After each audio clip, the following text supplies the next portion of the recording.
fucking cool time to be in this hobby, huh? Yeah, I'm gonna get headphones on. Ooh.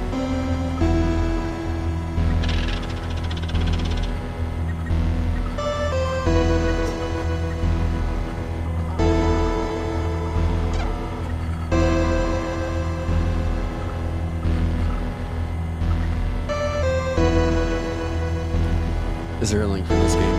Yeah, one sec.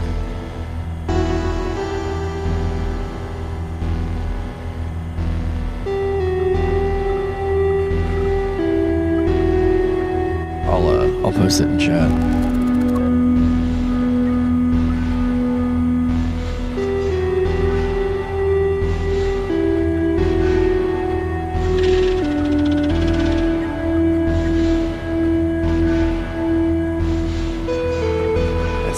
YouTube will actually load this thing, and I have no idea.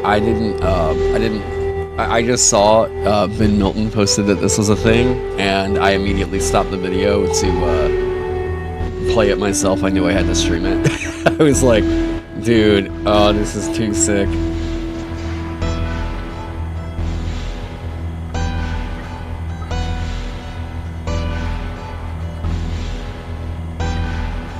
They get their flute wooden. I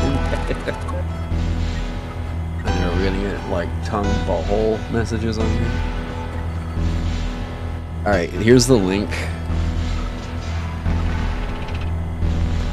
Oh, and I'm gonna post up also where people can buy Vermis.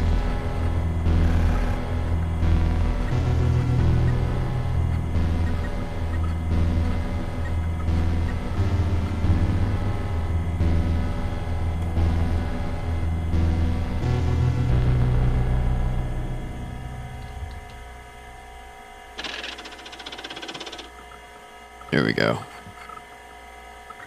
I'll pin this because that's a link to this game, but yeah, please go check out Vermis by Plastiboo. Holy shit, this is such a cool project. Right, so we're gonna reset the browser and everything, and then we'll get started. Oh, fucking here, we'll just refresh it. Sorry about flashbanging everybody there.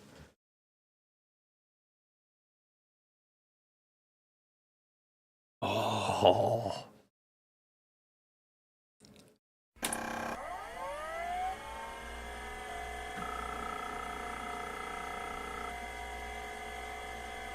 The corpse kneels beside a well, mesmerized by the reflection of its living flesh. It wonders what could have been done and what could have been. And for as long as the moon shines, the feeble illusion will prevail. A light sparks in the dark. Which flesh is your flesh?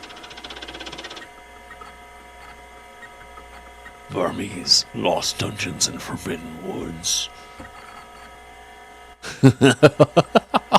Fucking cool. Okay. So for those of you that don't really know about this project, let me just, I guess, give you a brief real quick. So, like, Vermis is a... This is a project by an artist named Plastiboo who specializes in more of the kind of semi-analog horror, I guess analog horror adjacent. I'll turn this down a little bit. Kind of like analog horror adjacent, and I guess you call this 8-bit, right? MS-DOS, maybe? So Plastiboo's, like... Plastiboo decided to make an art book for a video game that doesn't exist called Vermis, and it's very like Dark Soulsian, feels like the, you know, play by type, whatever you want to call it, dungeons of the like late 80s and 90s, and the artwork to it is so fucking cool and compelling, and the world that he built out is just so dope that you can actually use this as a campaign setting for just about any TTRPG you'd want to use it with. The project was so cool that it got a sequel, and it clearly has enough fans that, I mean, I've seen people that have maps that they've tried to, like, plan out the world of Vermis and, like, actually give it, you know, locations and stuff. make it to where you could actually hex crawl a world of Vermis. So this is a really cool project that has inspired a lot of other creativity, like what we're seeing right here in front of us. I have no idea. I have no idea what this is like. I don't even think it works with mouse. I think you literally just have to... Oh, okay, so you literally just type new character. Enter? Alright. Select your flesh. It will be only temporary. The decision only has the weight that you give it. Okay, Stone Scholar, Wandering Angel, Merc Sage, Waste of Life, Old, Lost Old Glory, Mad Pricker. I mean... Yeah, it's not a game, it's a bunch... Yeah, it was like a bunch of lore delivered as a video game guide, in an art book, and it's so fucking cool. It's so fucking cool. Like, oh... Become Ratman. Princess's Nail. Ratman, yeah. Cursed Fool. I mean, I'm either going Princess's Nail or Ratman, just because I think the Princess's Nail is such a cool look for it. But Ratman, I mean, for the memes, do we do Ratman? Just for the memes? Select your flesh, it will be like temporary. I guess we go Ratman. Become Ratman.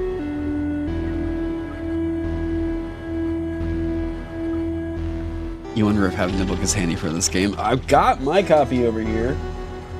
Where is it? Yes. If the hang on, is it 1-to-1 with the print? It just says become Ratman in the book, yeah. Health 3, strength, okay. And this is all, is it literally just 1-to-1 for the stats that are in the book? Strength, intelligence, faith, and will, yeah. Yes. Dude, this might just literally be somebody, like, oh, this is fucking cool. Okay. Yeah, it looks like it's 1-to-1. Someone literally just made a video game out of the art book. Fucking dope. Okay, new character. Type confirm to continue. What has been done cannot be undone.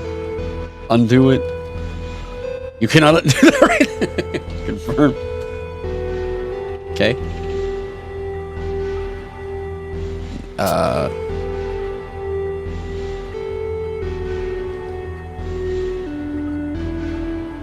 Okay.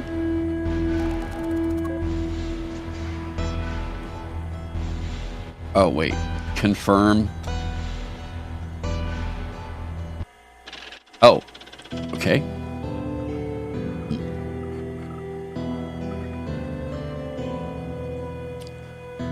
You are in isolated crypt. You wake up and find yourself in a small crypt in the middle of Green Grave. It is cold and damp, but somehow comfortable. Exits outside. You can type help at any time to see available commands. Inventory. Type beast tongue equipped. Health 3, okay. So I guess go outside. Can I see what's in my inventory? Can I type inventory? Beast, okay, beast eye, beast tongue, beast. What? Beast eye, beast tongue, beast eye, beast tongue.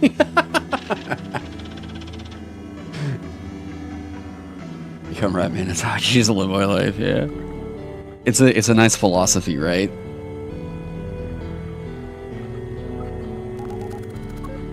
Isolated Egypt, yeah. Okay, so go outside. Okay, you're in the graveyard. Decrepit and abandoned, lichen-covered gravestones litter the field in front of you. A bitter cold wind bites through you. Before you lies two paths. East leads deeper into the graveyard. North leads into the higher burial grounds. Exits inside, east, north. Okay. I guess we go... Let's just go north, I guess. Higher burial grounds or deeper into the graveyard. I guess let's check out north. That sounds... go north. You're in high burial grounds. A cold and deafening wind cuts through the summit as you near the end of this pathway. As you reach the peak, you delight in the majestic view of the entire graveyard valley below. Hidden in a nook of this burial ground is a salient with 6 tombs. Exit south, NPC's Lonely Knight. Talk to Lonely Knight?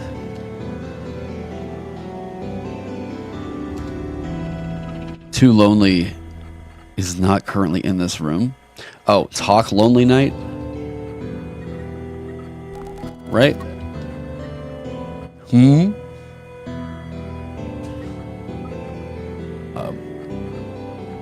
What,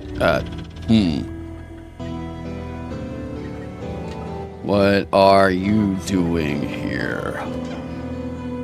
Talk. What are you doing here? What are is that? Okay, talk, Lonely Knight. Art thou amongst the living? If so, this place is not for your ilk. Let's exhaust your dialogue. Me? I don't think it should concern a stranger in the least. I'm just offering my company to one I once knew.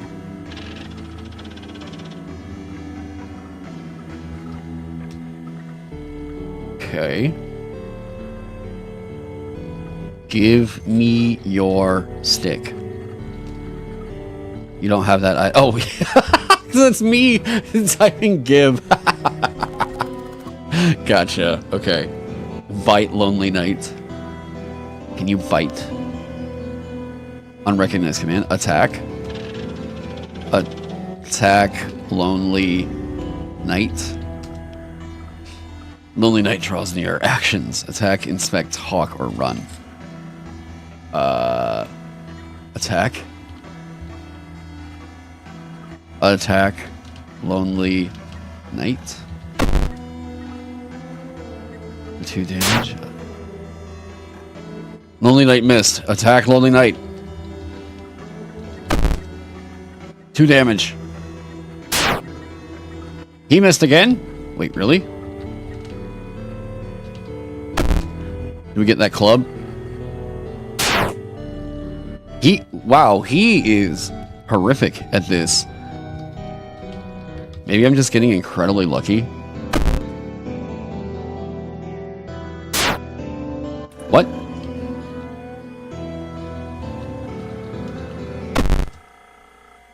I killed a Lonely Knight. Loot. Unrecognized command. Wait, do I not get anything out of that? Did he not, like, drop that club? Inspect. Inspect Lonely Knight. Nothing to note. Was that it? Okay. Hidden nook in this burial ground is a salient with 6 tombs. Inspect tombs. 6 tombs, one of which is open, leading to the pauper's catacombs. Those that lie within are not among the living. Ooh. 6 tombs, one of which is open, leading in. Okay. Enter tomb. Inspect. Open tomb. Pauper's catacombs? That's not where I just came from, right? You receive guilt for killing a man grieving his partner. I know, I'm kind of like, well, did that do something? I think a note. Okay, it says that there's the catacombs, right? So, go catacombs? Your path is blocked. Okay, we're just going to go south. Okay, graveyard, go east. Oh, shit. Crazy Bones. Deep in the graveyard, far from other tombs, lies an open coffin. The skeleton within holds the sword tightly in its grasp. Items whistling death. Crazy Bones draws near. Talk, Crazy Bones. Okay. Is he gonna attack? Inspect Crazy Bones. A crawling skeleton, its bones twitch and convulse in an unsettling manner. Attack Crazy Bones. Oh shit. I killed the Crazy Bones. Items. Inspect. Whistling Death. Nothing of note. Take Whistling Death. You take the Whistling Death. Equip. Whistling Death. You can only equip one weapon. What do I have? Oh, Beast Tongue. Unequip. Beast Tongue. Okay, equip. Whistling Death. Whistling Death equipped. Okay. 3 damage. Hey, there we go. Yeah, I'm playing Ratman. Yeah. Such a fascinating game. I have a feeling you'll really enjoy it. Oh, I already love the world of Vermis so much. Yeah, I guess back? Go back. Okay, east. Or go east. Okay. Wait, okay, the skeleton, right. So that was the skeleton that just attacked, right? Inspect skeleton? Nothing of note. Go north. Right. Go Nook. Inspect Nook. Go south. Okay. Go inside. Okay, this is the same place that I was earlier. Exits outside. Inspect. Crypt. Carved into this. Okay. Carved into the smooth stone of the crypt reads the following text: House of Grey, House of Cold, House of 1,000 Doors, House of Many, House of None, House of those no longer home. You know, you recall me concepting an analog horror-inspired Borg system at a point, whatever happened to it. I still have everything in mind for what I would want to do with that. I got on Vagabond, so I spent the last 1.5 years doing that. But what I would like to do with that is once I actually get... So I'm trying to establish a little bit more cred, I guess you could say, in the like indie TTRPG scene. And once I actually have like system dev and everything under my belt and, you know, show people like, hey, here's what we can do. I want to actually hit up a guy named DJ Cactus who works on the SCP catalog stuff. And so DJ Cactus already had something that was quite similar to the concept I had in mind called Project Paragon.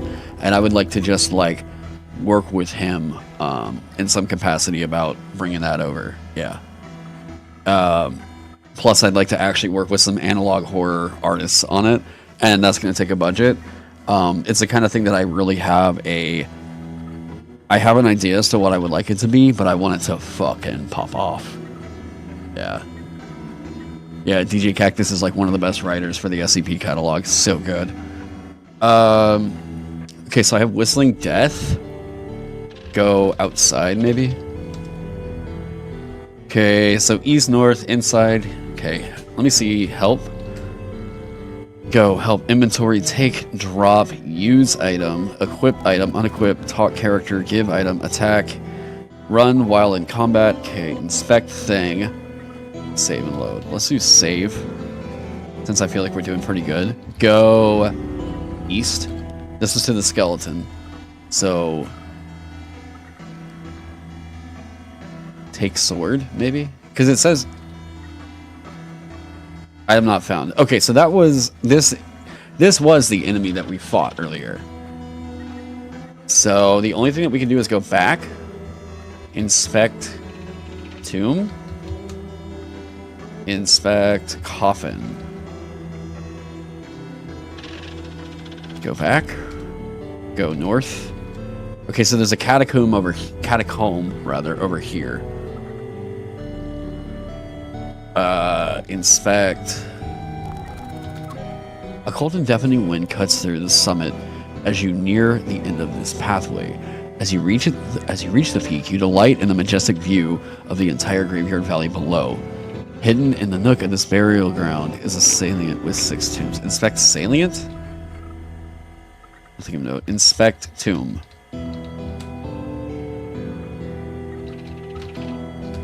Inspect burial ground. Inspect.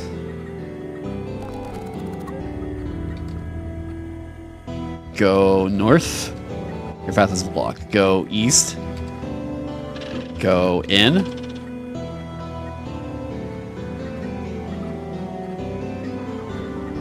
What am I supposed to do here? Go south. Go south. Your path is blocked.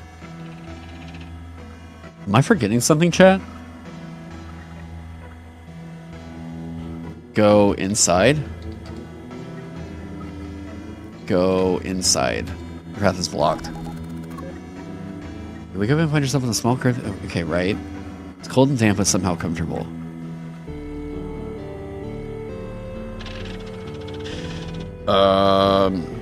Am I missing something here?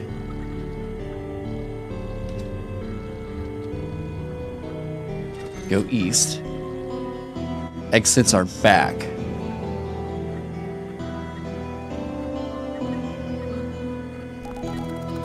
Inspect. Yeah, it's not letting me go back to the catacombs. Go back. Go north. Inspect catacombs.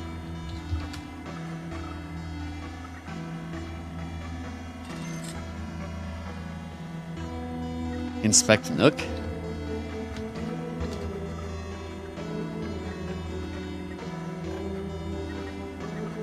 Take inventory, help, equip, unequip, talk. Wait, I'm just curious. Talk, lonely, night. Is not currently in this room. What about, I don't know, this seems like a very analog horror kind of thing. Talk, self. Self is not currently in this room. Talk, Ratman. Ratman is not currently in this room. Fuck no, I'm not. Whoa. Go nook. Go salient. Inspect. Inspect tomb. Inspect 6 tombs. Okay, there we go. Go Pauper's Catacombs. Your path is blocked. One of which is open, leading. Inspect Pauper's Catacombs. What about open tomb? Unrecognized command. Okay, one of which is open, leading to the Pauper's Catacombs. So, are we stuck? Are we soft locked on this?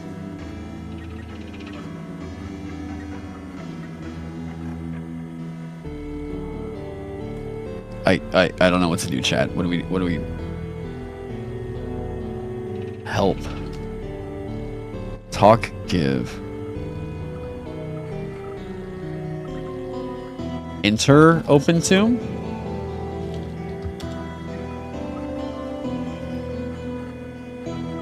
Go direction. Go open tomb. Your path is blocked. Go north. Go inside. Oh, fucking... Okay, here we go. Hey, progress.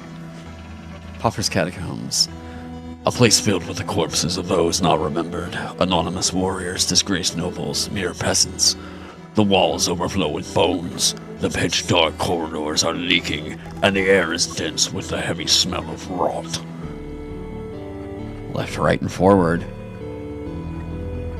I wonder if it's gonna immediately punish people that just do the old, like, dungeoneering truism of going left. Go left. You're now in burial room. The walls are lined with those laid to rest. The room hangs heavy with the smell of rotten mold. Inspect skull. Nothing of note. Take skull. You take the skull. Okay, go back. Go right. You're now inside room. An unfinished room in the catacombs. Splintered bone litters the floor. Ominous sculptures line the perimeter of this room. Inspect. Sculpture. Foreboding sculptures that depict skeletons line the perimeter of this room. You feel as if they are watching you. Inspect. Floor. Nothing of note. Go back. Go forward. Okay, catacomb intersection. You reach an intersection in a catacomb. A statue depicting a mother lies in front. Heading to the left leads deeper into the catacombs, and the path to the right is caved in. Statue. Inspect statue. A molding statue depicting a mother. The top half of its head is missing. At the feet, you can read the following inscription. Our caring mother guides us through the dark. Her lips speak sweet, tender words, and her gaze reflects our own. A molding statue depicting a mother. The top half of the head is missing. At its feet, you can read the following inscription. Guides us through the dark. Her lips speak sweet, tender words, and her gaze reflects our own. Okay. So her head is gone. Oh, wait, the top half of the head is missing. Inspect lips?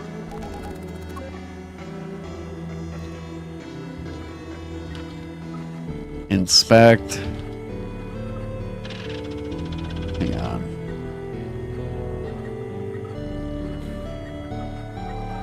Guides us through the dark. Okay, so her gaze reflects our own. We're gonna be blinded in here by the dark, I guess? Is that what it's saying? Go left. Ooh. Frog Knight? You're now in Catacombs hallway. You find your way through the labyrinthian catacombs. The shadows feel alive and dance in the corner of your eye. Frog Knight. Talk Frog Knight? Can we get a buddy?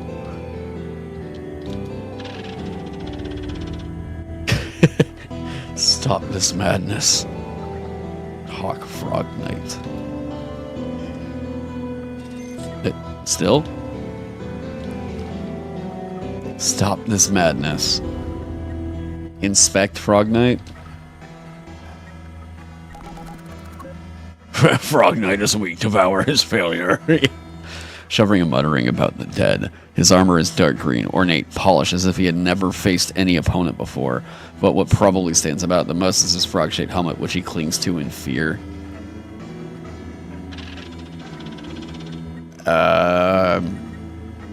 I mean, look, this is the world of Vermis. Do we just do the thing? Is that?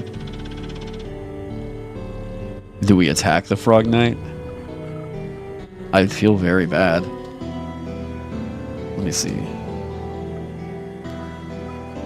Inventory, take, drop, use, equip, unequip. Vermis. I've heard Vermis. I've heard a couple different things. Could we... He's clinging to his helmet in fear. Inspect, run, attack, give... Attack Frog Knight, he drops useful goodies. I mean, I guess that's how we can get the madness to stop, right?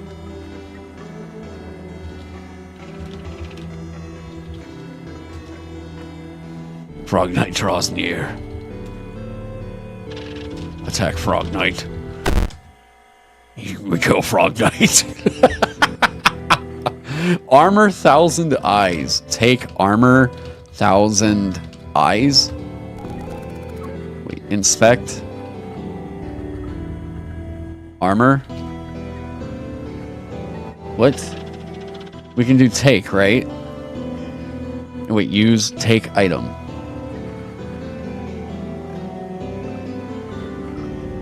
Take item. Take armor 1,000 eyes. What? It says it right here. What? It says... What do you mean item not found? It's right here on the fucking... What? Oh, of course it's cursed. But like we're Ratman. That's what we're about, alright? Take... Can we... Equip, unequip, give... Am I holding too much? Surely not. It would say that, right? Use... Armor 1,000 eyes? You don't have that item.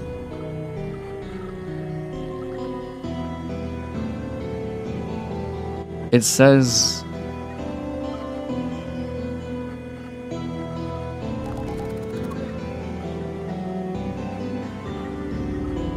Right?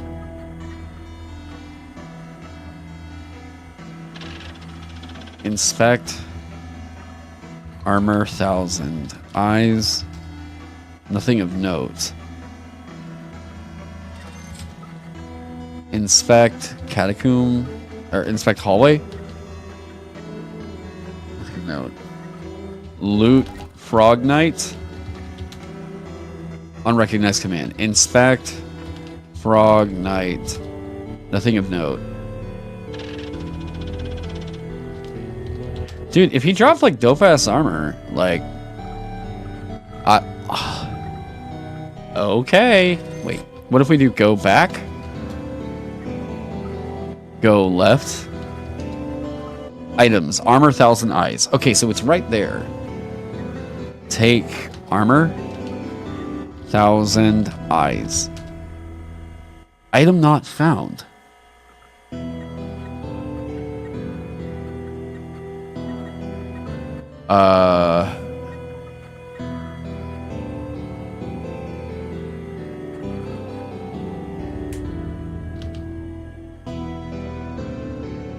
The top half of the skull is cleaved in twain.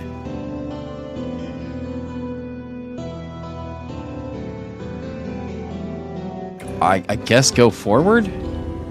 I don't know. I'm not gonna get hung up on that, I guess. Oh, fuck me. The tunnel is immersed in silence. It has no doors or corners. The floor is full of rotting bodies and bones. The first thing you notice is a blinding light at the end of the tunnel. A pleasant breeze cuts through the thick miasma of rot. You inch to the end. A pile of corpses in front of you twitches and convulses. The remains cluster, casting a nightmarish shadow over you. Stench champion. Attack. Talk. Wait, let's... Talk, stench champion. Watch, this motherfucker is not gonna help me. Inspect. In a strangely inhuman way, trying to mimic the warrior they once were, as if they were unconscious of their new body. The smell of this future being is unbearable and is likely to infect you. From the go to the bathroom and take a shit video. No. You're sitting in poop. Help me.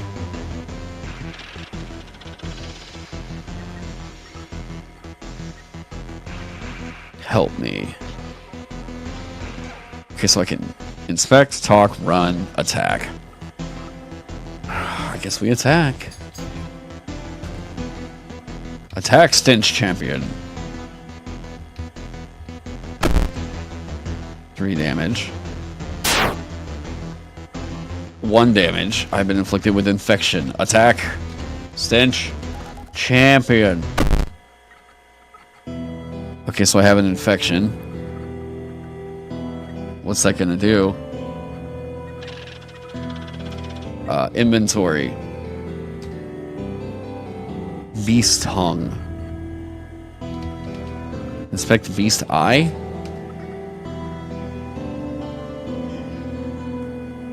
Inspect beast tongue. A single bite can cause deadly infection. Well, I'm thinking since I'm Ratman, I'm fine. Go. Oh, fucking what? Uh-oh. So that's on like a timer. Oh, fuck. I'm gonna die soon, huh? Talk. Oh, wait.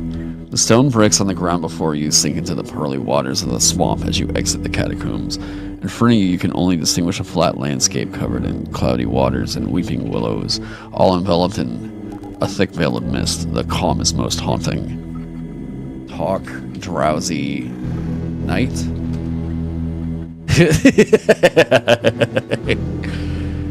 Witchcraft, I assume. But if you seek a place to rest your bones, this is the perfect spot.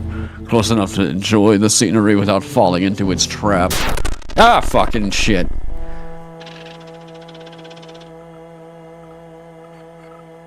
You can quit by clicking the button on the bottom of the screen. Okay, so as with any of these games, it's a learning experience. Wait, hang on. What? Hold up. One sec. Let me refresh this. Something...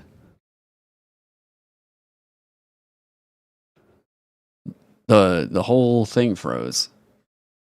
Hang on. Oh, I guess we can load, huh? Hang on.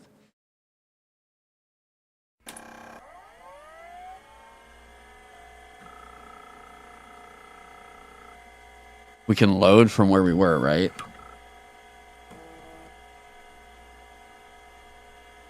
Wait, the adventures of Ratman might not be dead, okay?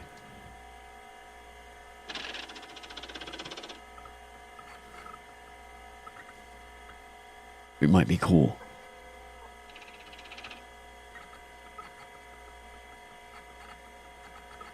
How is everybody doing out there, by the way? I hope you're all doing wonderful.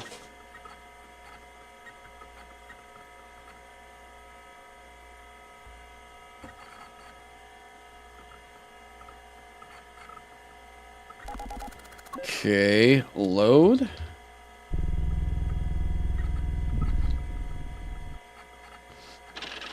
Okay. That gets us back. Okay, so we kind of know where we would need to go from here. Can we rest at all?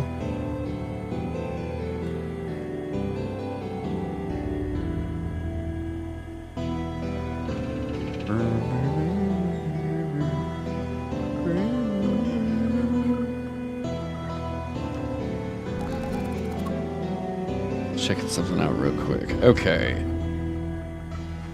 Have they released the DM's Guild newsletter yet? That's kind of what I was looking for. I don't think there's anything better to, like, enjoy this game with than black coffee and black licorice. Okay. So, we have... Okay, so we know from here the way to do this is go... we don't need to go east. North. Oh, wait, the Lonely Knight's back again?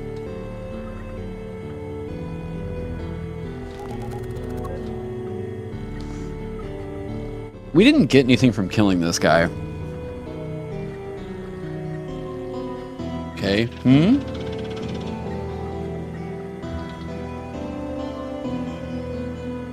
If so, this is not the place for your ilk. Talk.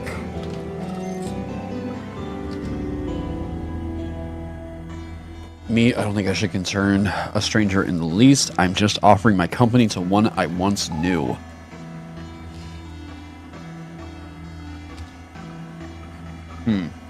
Okay.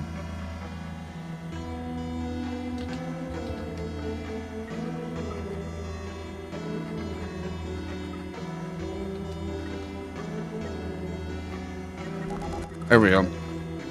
Okay, so right, left. Oh, go left. Take skull.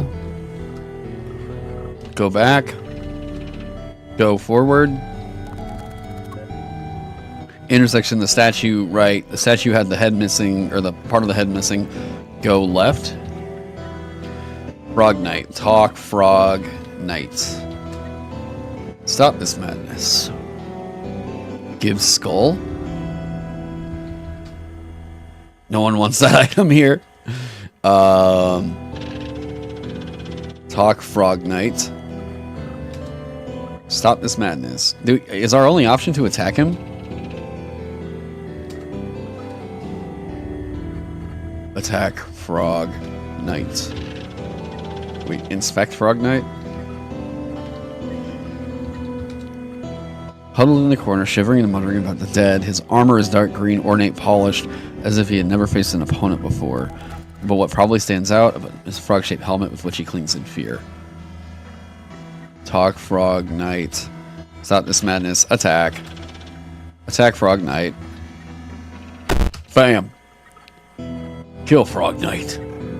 Take armor. You take the armor. Why did that work this time? What? Equip armor. You do not meet the requirements to equip this? Inspect armor. The armor is extremely heavy and full of ornaments, all painted in green with bronze detailing. A piece of written cloth is stored inside a gauntlet. Do not dare return without a cure. Okay, go back. Go back. Go back. Go outside. Talk Lonely Knight. Give armor.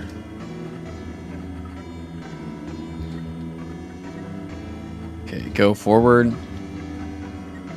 Machine intersection of the catacomb statue. Okay, so we're gonna go left. Go forward. And this is gonna get us into the fight, right?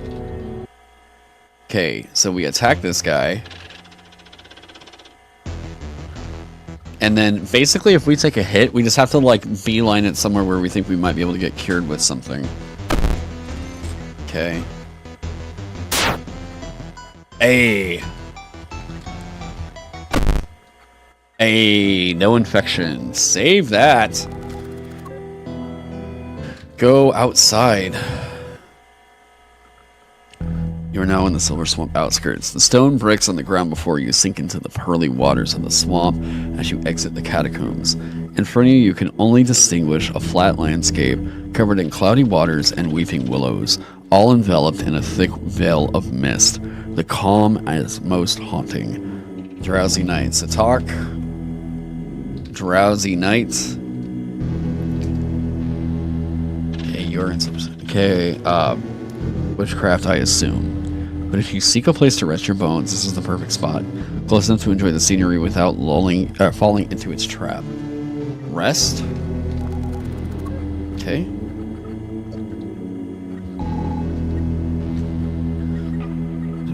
Okay, if what you desire is among the enchanted waters, I shall not hold you back.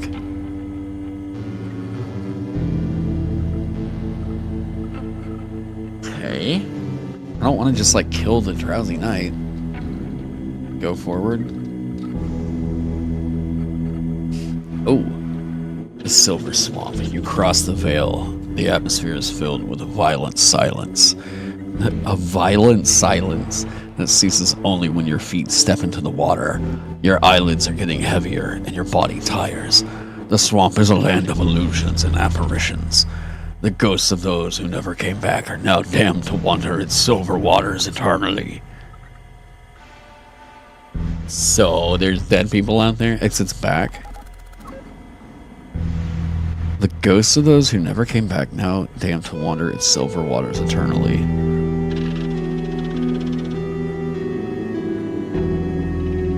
Okay, go back. So, wait, it's only saying go forward. Go forward. Okay. Inspect ghost. Inspect water. Exits back. Water, silver waters eternally. You cross the veil in atmosphere. Heavy and your body tires.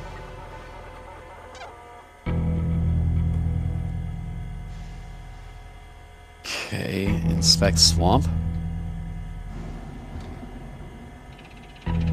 Go right. Go left. Go forward. Swim. Damn. Go back.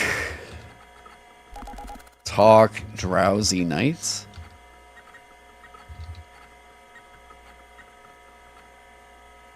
If what you desire is among the enchanted waters, I shall not hold you back.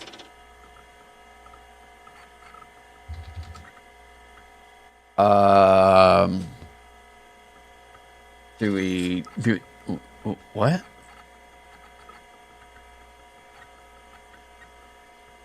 I mean, I don't know that it is, but is this the only way I can go? Go back?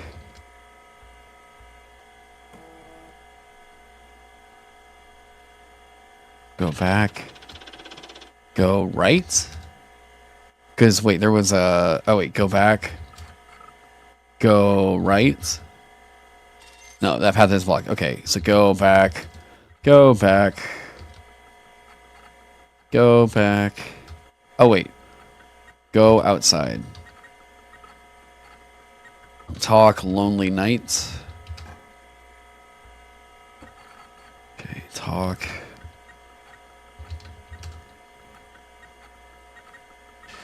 Okay. Go inside. Go forward. Go forward. Oh, wait, items 1,000 eyes? Oh! Take eyes. Take 1,000 eyes. You take the 1,000 eyes. Inspect 1,000 eyes. Allows the wearer to see those who are no longer only the living, but also to be seen by them. Oh, great. Go forward. I know what we're doing. Go outside. Go forward. Equip 1,000 eyes. You are asleep.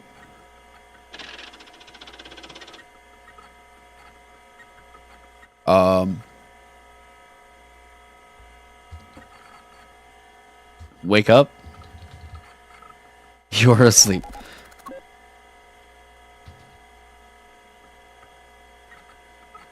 Okay. Do we just do we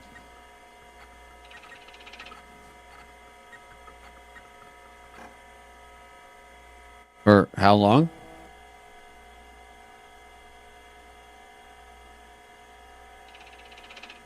Oh. Okay. So we know what the 1,000 eyes does.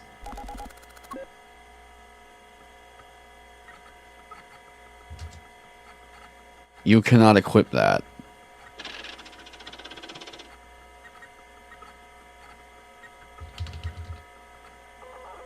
Inspect. Use 1,000 eyes. Item has no use here. Talk ghost.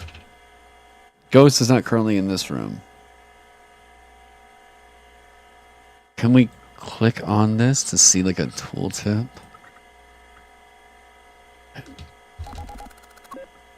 Can I see? Okay. Inspect thing, use thing, take thing. Use 1,000 eyes? Right, item has no use here.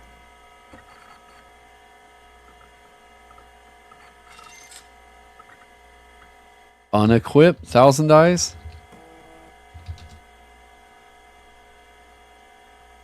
Equip 1,000 eyes. What? Did it just make me go to sleep because I was like that tired? Back?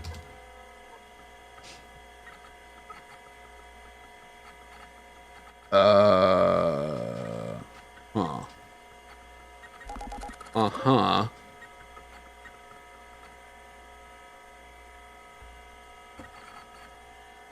So...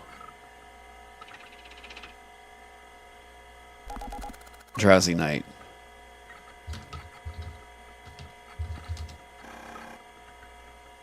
Give 1,000 eyes?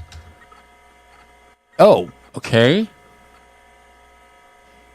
You dropped 1,000 eyes. He gave me what?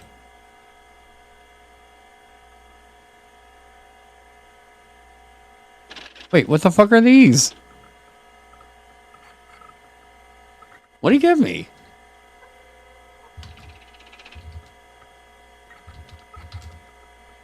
Uh... 1,000 eyes. Mushroom. Inspect mushroom. Helps one stay awake. Gotcha. Okay, back. Or wait, forward. Use mushroom. You gain immunity to slumber. Okay.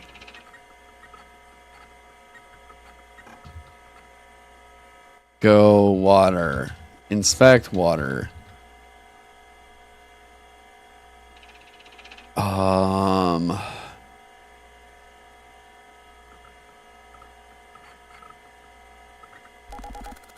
Give, attack, run. Attack ghost. Take, drop. Land of illusions and apparitions. The ghosts of those who never came back are now damned to wander the silver waters eternally. Wade.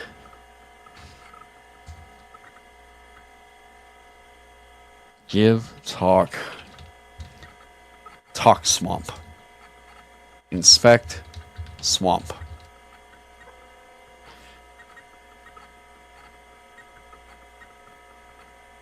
Go back.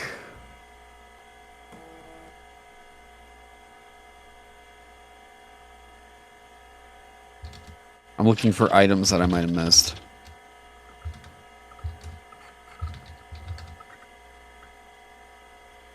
Right, catacombs under the floor. Go back. Go back. Go outside. Exit south. Lonely night. Came my immunity to slumber ends. Talk. Lonely night.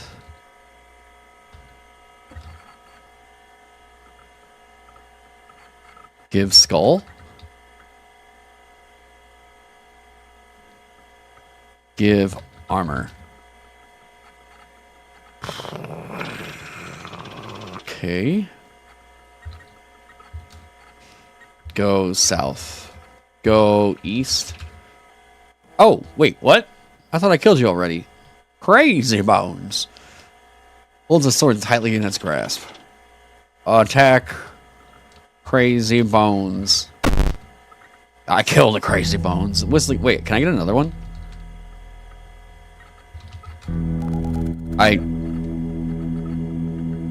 Okay. Go back. Go north. Go inside.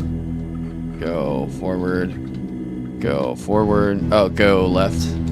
Go forward. Go outside.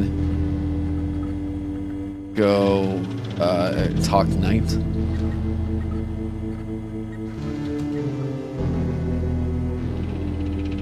I shall not hold you back. Okay, I'm trying to think if there's anything. Attack the drowsy night?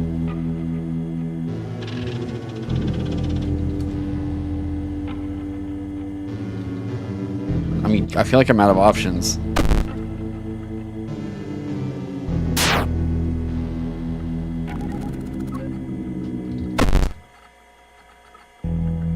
Items, mushroom, take mushroom. Okay. Go forward.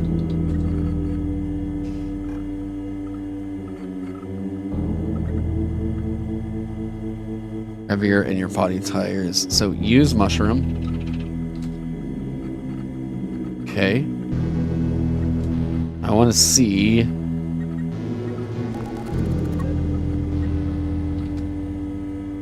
Has no use here. Equip. You cannot equip that.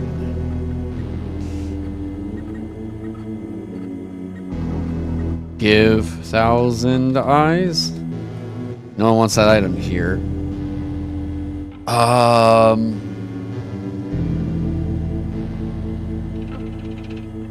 Is there a...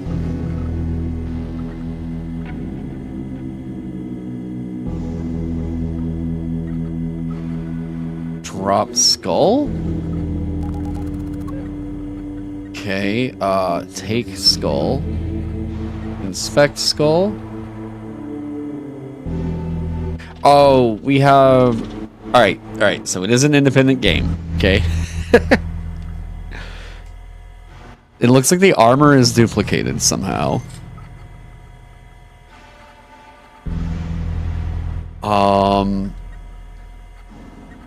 The top half of the skull is cleaved in twain. Go water. Go forward. Go... It's only telling me I can go back.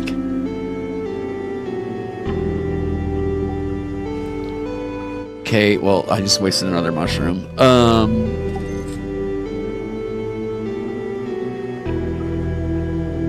What's the deal here?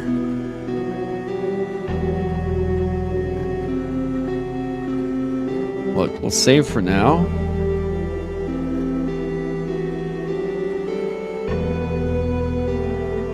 What? Okay. Go direction, help, inventory, take, use, equip, unequip.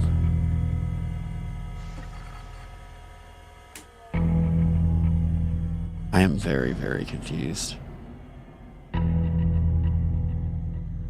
Equip. Whistling death.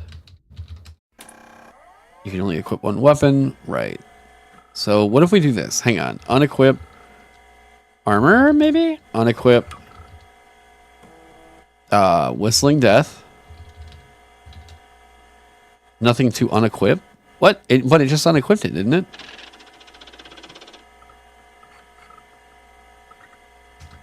You cannot equip that. Equip whistling death. What?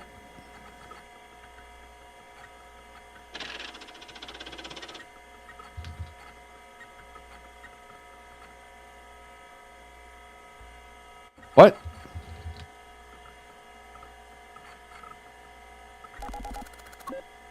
Yeah, right, yeah. Wait, but I don't have an unequipped weapon? Item not found. Equip whistling death. Maybe you have to be specific. Go forward. I might have broken something. Oh, come on. Okay, so I'm asleep again.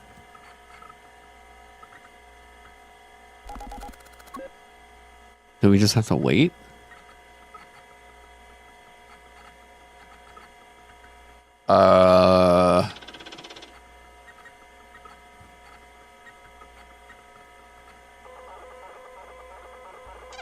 Chat, wait, what? Okay, slumber status subsides. Okay, so go back. What if we do this? Use the mushroom here. Right, go forward.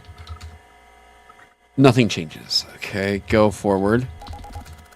Your path is blocked.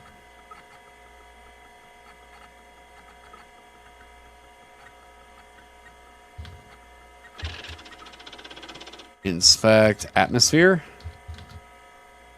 Dude, I'm trying anything. Inspect. Silence.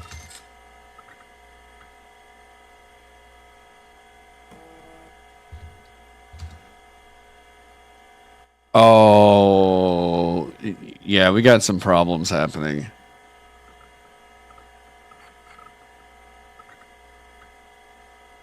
Equip armor.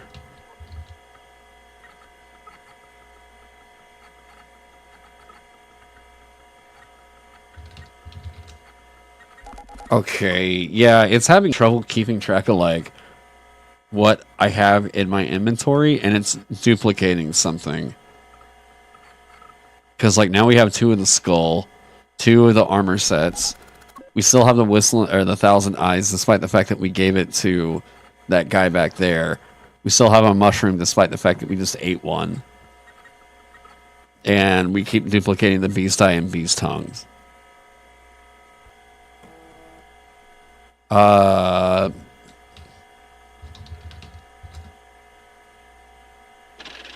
That key does not unlock this path?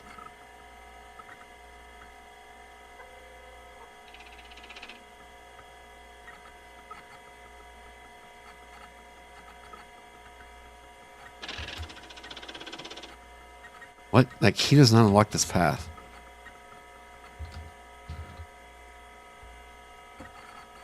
Go back.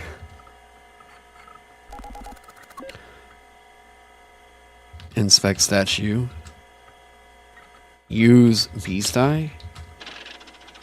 That key does not unlock this path. What? Go back. Go back. Go outside. Talk lonely night. Use beast eye.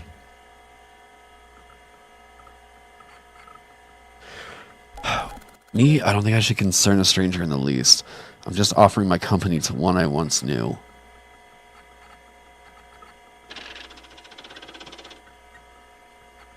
Give armor. Give skull. Give mushroom. Here, man. Go back. Go south. Go inside.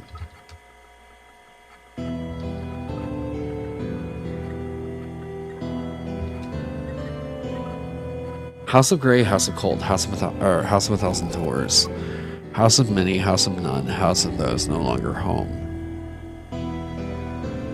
Maybe this does require something in the strategy guide. Okay, so we were at the swamp thing, right? High burial grounds, the hidden whisper. Okay, so this is just the graveyard.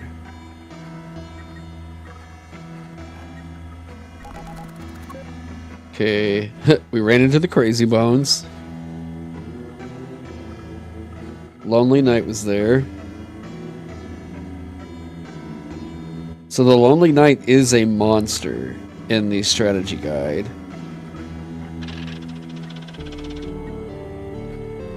Uh-huh. 2 statues portraying clothed figures stand next to the stairs that lead to the higher level of the graveyard. You hear a deafening, seem you perceive a presence nearby. Hoffer's Catacombs. Okay, so there is...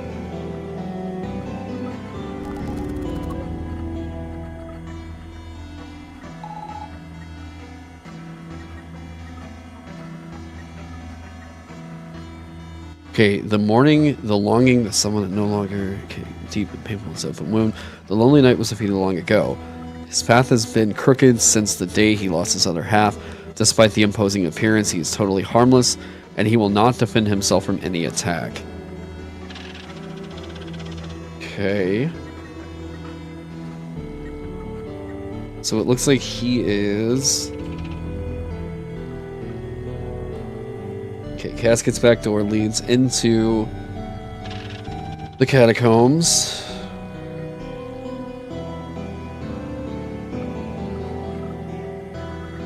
Right.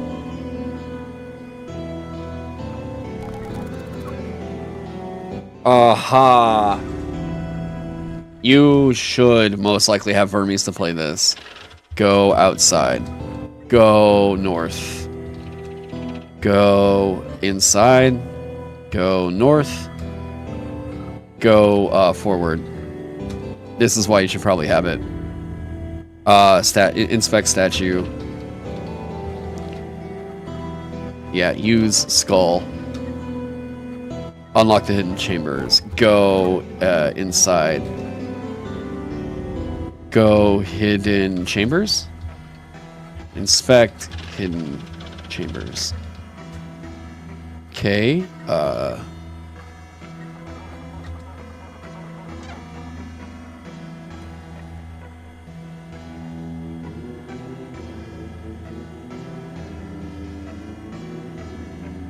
go outside. Okay, so go back. Go back. Okay. Go right. Unfinished. Okay, ominous sculptures line the perimeter of the room. Now, where's the hidden chamber?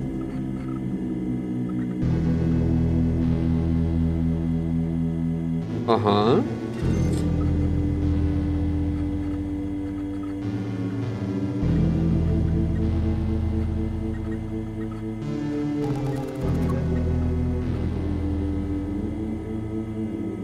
Right, so we got rid of that. There should be a hidden passage that just opened up. So now inside room. Back, or go back. Go forward.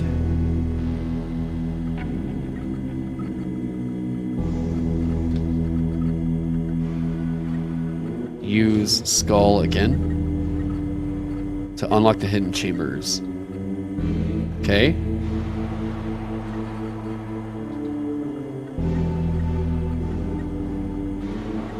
Okay, go inspect hidden chambers.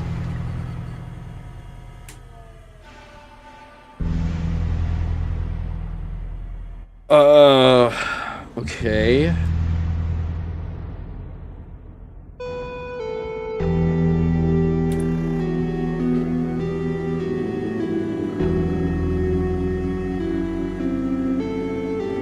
Go hidden chambers?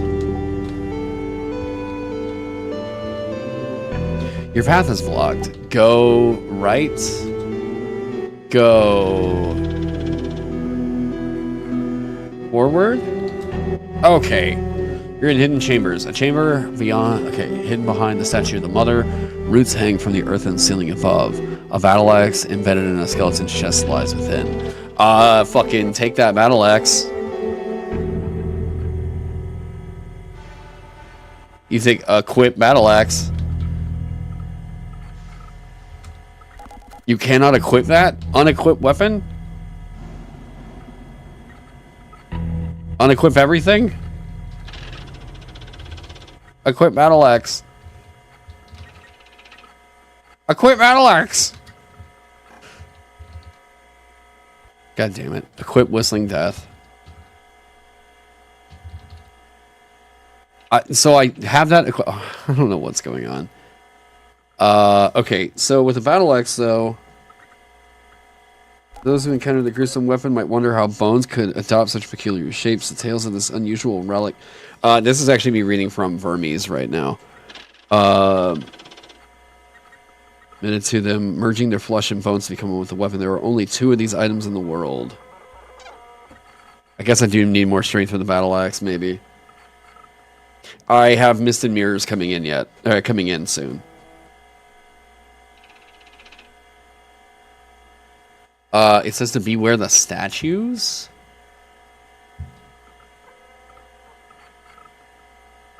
Ink from the ceiling. Okay, inspect. Ceiling. Nothing of note.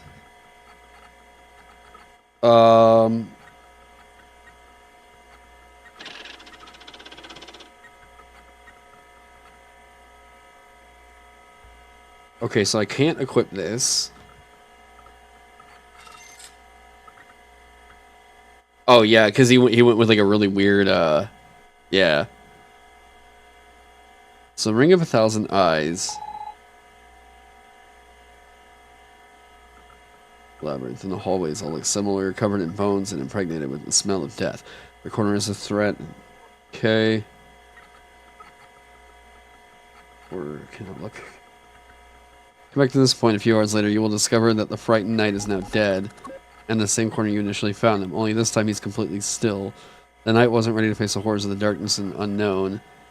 So you loot them and you find the Ring of 1,000 Eyes and the Exiled Sentinel Armor. Dare return without a cure. So we've got all that stuff. Yep.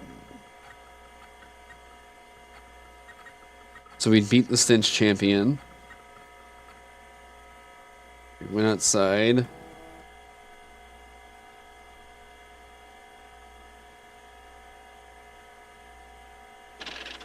Stone breaks in the ground. Okay. Yes, drowsy night. Silver swamp. Once you cross the mist, the atmosphere is filled with silence. Okay, swamp is a land of illusions and apparitions.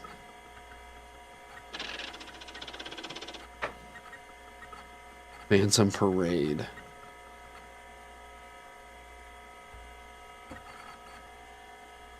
Okay, so I can get all the way up to the Silver Swamp so far. Go back. Go left. Go forward. Go outside. Go forward. Okay. How about go back? Rest. Go rest. Go forward.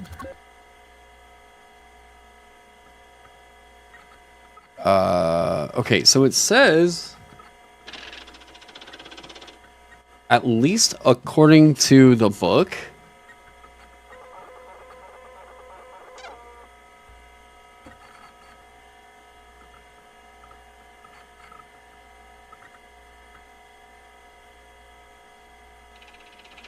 I don't see...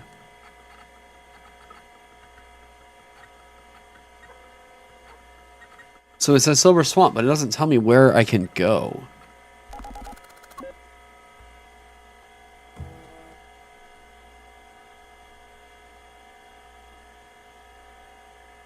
Am I dumb? What's happening here?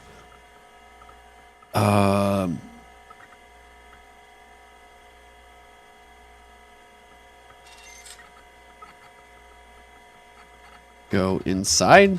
Go swamp.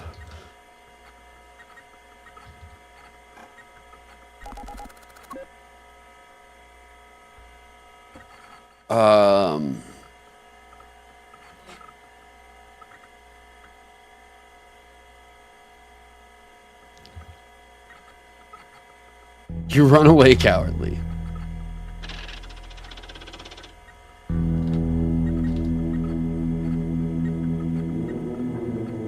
Filled with a violent silence that ceases only when your feet step in the water, your eyelids getting heavier and your body tires. The swamp is a land of illusions and apparitions, the ghosts of those who never came back and are now damned to wander into this.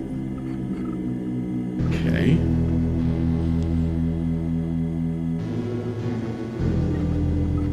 This was in your recommended, but you had no idea what game this one was. I was curious. Yeah.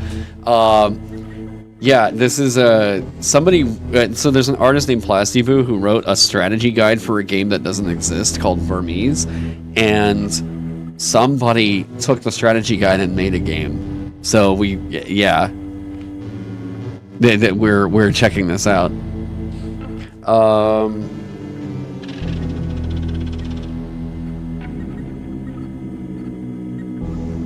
So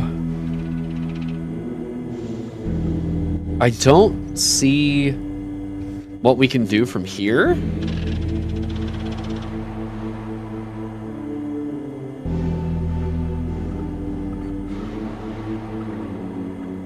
Like, it's not telling me I can move through the swamp.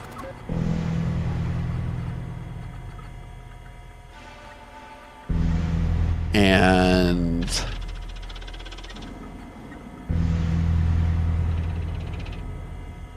attack swamp.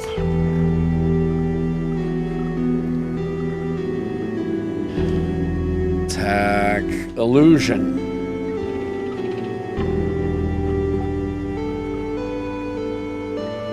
Is it a full game or just a demo? Let me take a look. Hang on a sec.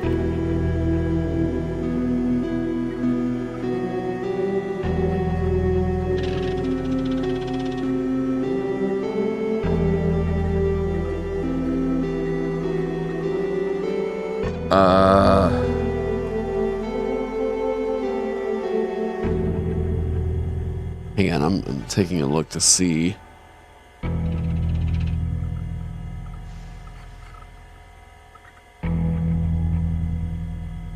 So Adam Turing is the creator.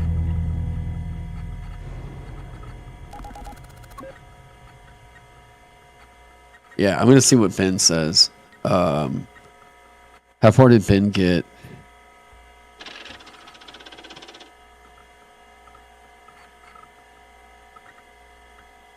Oh.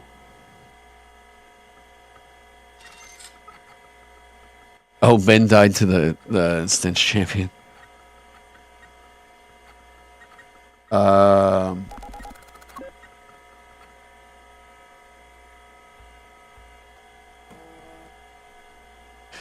Huh. Yeah. I'm taking a look at something real quick. I don't want to like. I hate doing any searches while like in the browser while I'm on stream. It just always makes me paranoid. I'm like, if I have Twitter come up, I never know what the hell Twitter's gonna throw up in front of me. Okay, so Vermis fan game.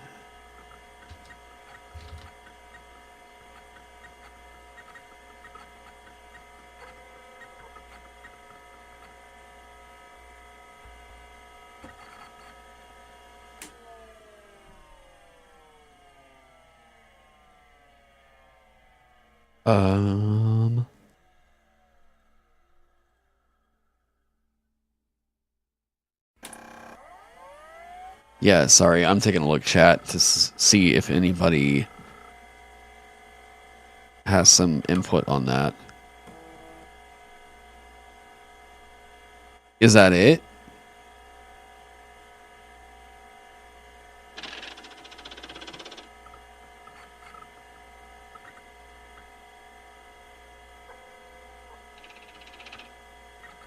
Is this all we have? Okay, so maybe that's the end of it so far. It is a short demo. Okay. Oh, okay. There we go. All right, that makes a lot more sense. Okay, so it is a short demo. He hasn't actually gotten all the way to getting the swamp and stuff programmed in. Okay. So, chat, what do we think so far? Because I mean, you have me sitting here really wanting to keep playing more. That's apparently the end of the demo. And I mean, we've seen some stuff that gets a little bit broken so far, right? Like the inventory is not really great at keeping track of what you actually have or what you have equipped. I'll actually send this like this whole VOD over to the dev because I'm sure those are some bugs and stuff that need to get addressed. But dude, like I would really love to see more. One of the other things that I think this might be a personal thing for me.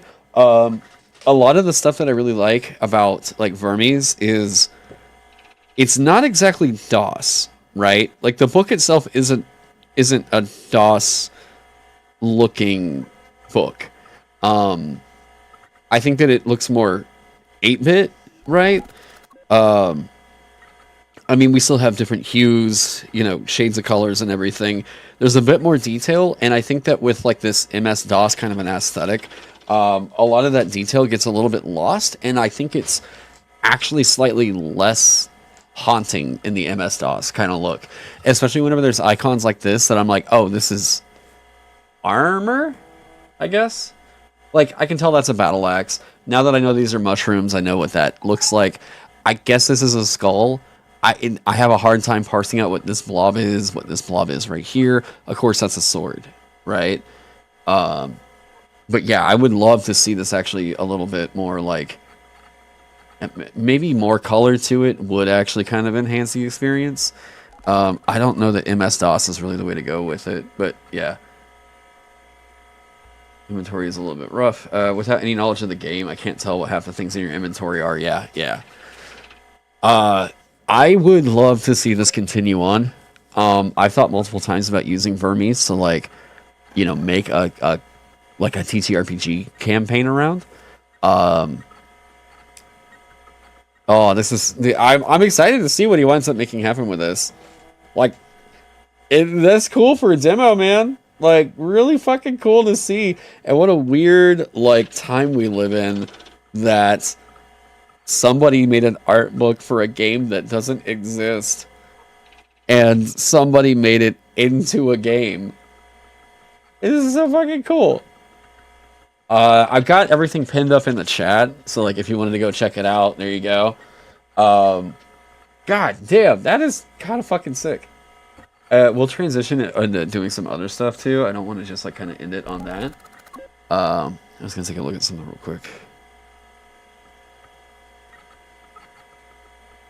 There you go. Cool spooky game with a spooky backstory. Yeah, yeah.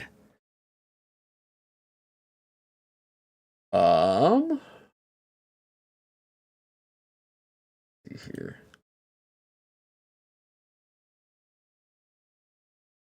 All right. So now that that's kind of wrapped up, I'll probably clip that and turn that into a VOD because that's fucking cool. Yeah, lots of high praise. The fact that someone's taking on that effort to do that, very fucking cool. Like, super dope. Really want to see what they make happen with that. Very minor things. I think some of the commands get a little bit not confusing, but more so just like it is simple. I get it. It is simple, but I don't know. Yeah, I think that the MS-DOS art aesthetic might not be 100% the way to go with that. I love the fact that it's even happening, though. So, like, keep on keeping on because that thing looks like it's gonna fucking rock one of these days. And I would love to see more Plasti Boo shit, like, get out there into the mainstream because, like, goddamn, what fucking cool soul. It matches the really picky parsers with the older tech. Yeah, that too. I would probably love some point and click, like, tooltips on some stuff as well, because it can clearly register that, like, you know, mouse clicks are being made. That's part of the controls of it. Some tooltips to let me know maybe what I'm looking at would be really, really helpful. I'm going to switch over my thumbnail.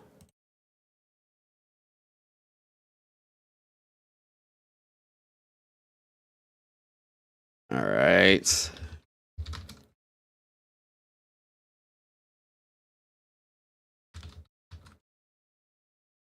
Since I wasn't really ready to get on camera, I won't really be popping on camera, but I will be popping on to work on some Vagabond stuff so you guys can see what's happening with 1.4.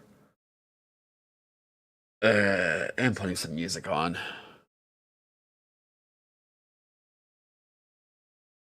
Yada-ta-ta. Video work in progress. There we go.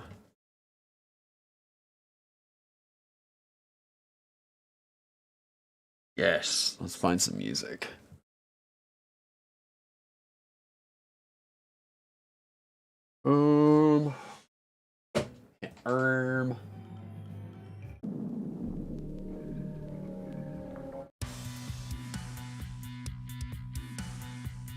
All right.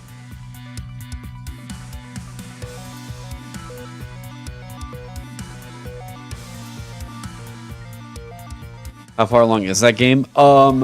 If what he's got out of the demo so far,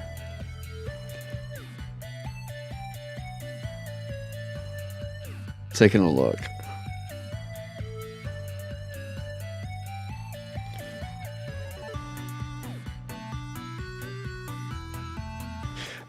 From what he's got out of the demo so far, it's not even. It's maybe a third of the book. So you could. That game is probably going to be about like a 4 hour experience, maybe. You might be able to wrap it up in 2, honestly. How long has he been working on it? I have no idea, honestly. I'd love to get in touch with him now. Okay. Oh yeah, hang on.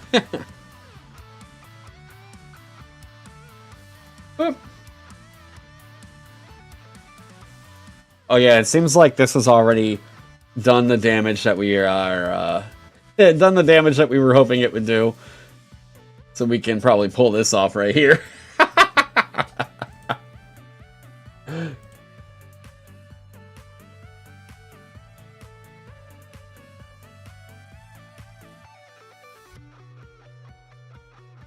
Okay. So we're correcting a bunch, I say correcting, we're now re-implementing a bunch of the stuff with the immunity resistance weak stuff happening with Vagabond. So we're going to go through here, immune.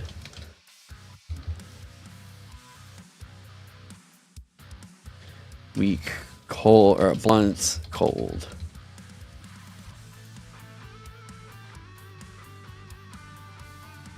This is just an immutable trait.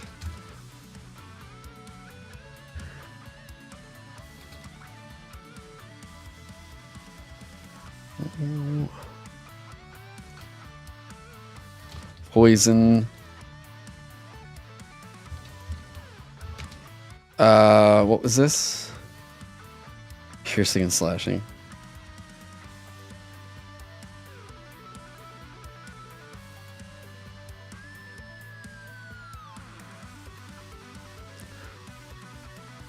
Can't be transformed. This would be immutable.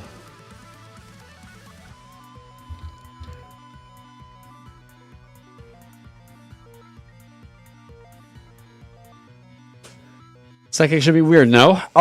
So here's the thing with that. I'm trying to make sure that a lot of this stuff is in line, at least with easy interpretations for, like, OSR stuff. So if people are going to be looking at this like, oh, okay, well, what does it mean for weird? Psychic is the thing that is immediately known by a lot of people.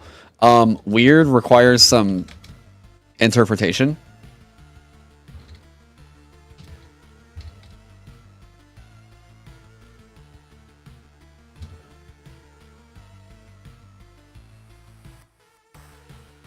Immutable.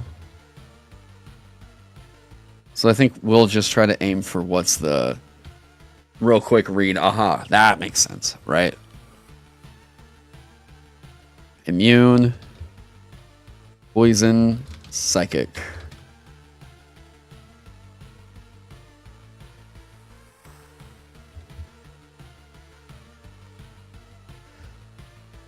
No.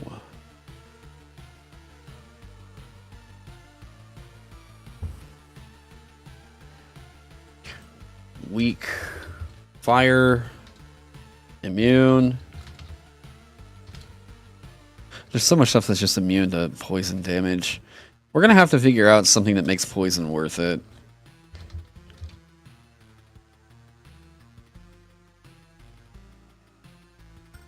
As +3 stone.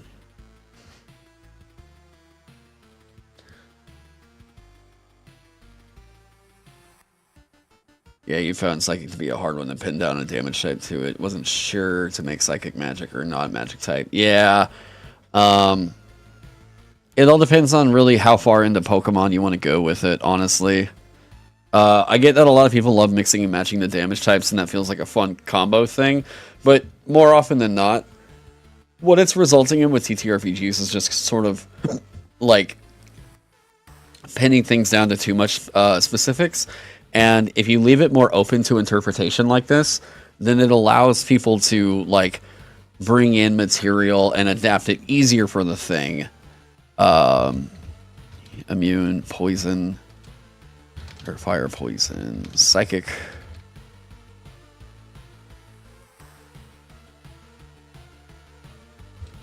Right. Mutable. If targeted with a cast spell against it, its will roll a d6 on a 4, lower the cast fails. Wham! Yeah. So the way that you kind of deal with this in the interpretation is just sort of allow people to like, oh, okay, well, I'm hitting it with this thing right here. And I really try to... There was one thing that Zephyr on Disney said from this in the playtest that I really loved. And he was like, this is a system that's actually working to encourage your imagination, not fight against it. So I'm like, I'm trying to say yes as much as possible where I can throughout the design process. Let me see. A two-tone thing only because it's invisible, kind of like how sphere energy can be invisible unless they do force damage and just put psychic into that. Yeah. I don't think there's much of anything happening over here with the beasts. I don't think they really have a whole lot of poison or like immunity stuff based out of here. Okay.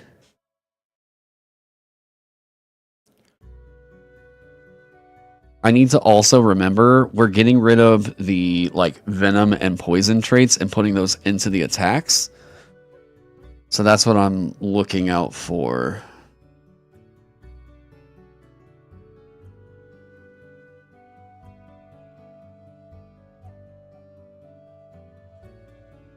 How is this one?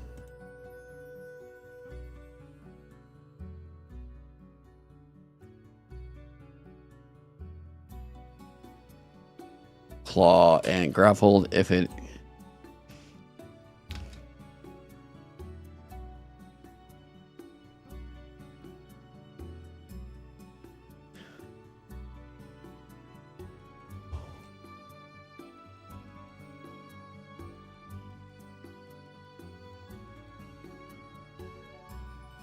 What's happening to the venom and poison aspects? You mean like the abilities? They're just getting moved up into the attack names. Because it takes up more space. I'll kind of show you what I mean. So let's go to the giant centipede. Okay, so originally, this trait looked like this.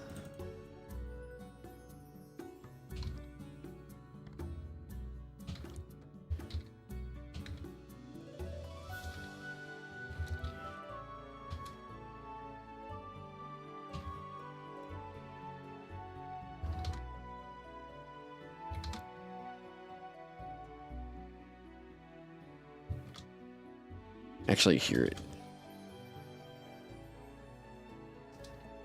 There, that's even simpler. We got rid of a room. Okay. Rid of a line. Okay. So originally what this looked like was something like this.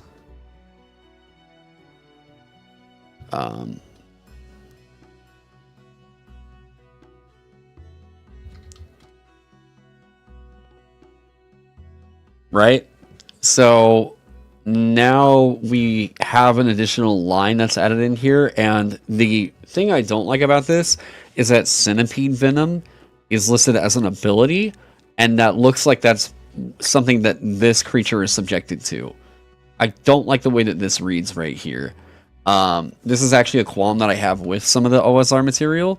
I know that it's trying to say, like, use, you know, your common sense and whatnot, but I just think that you can do this.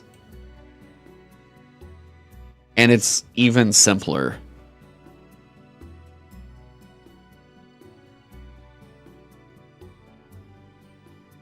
I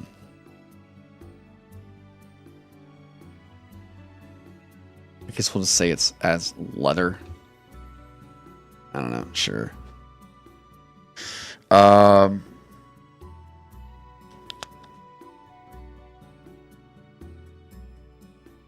Backing up.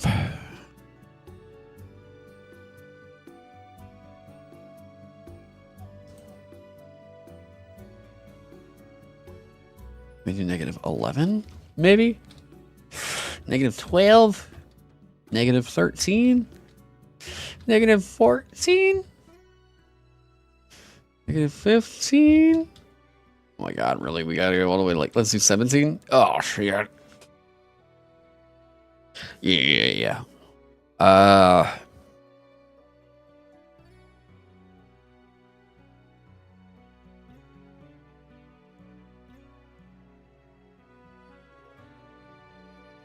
Mm-hmm. Oh, wait.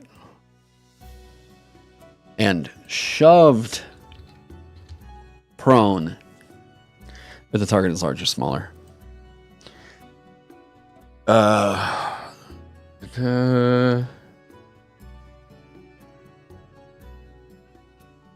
As hide. Taking a look to make sure the wording is unified. As hide. As +1 hide.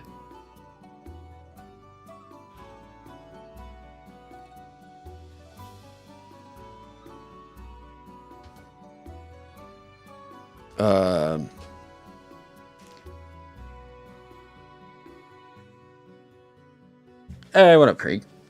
We're doing good. We're doing good. We went through the Vermis demo thing. That was really fucking dope. I'm really curious about the giant scorpion. So I've got basic expert pulled up here. Giant scorpion.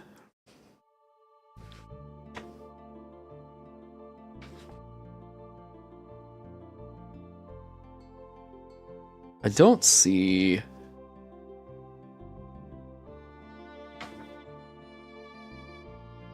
Centipede giant.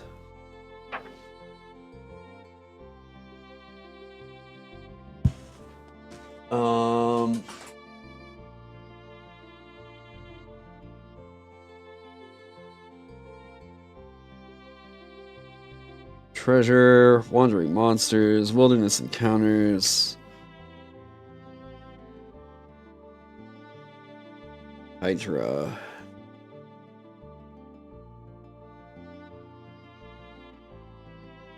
There we go. Giant scorpion. Armor class of 2. Jeez, these guys have a pretty fucking meaty ass armor class in basic expert.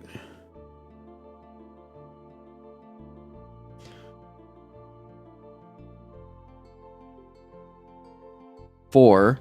Why'd I give him 5?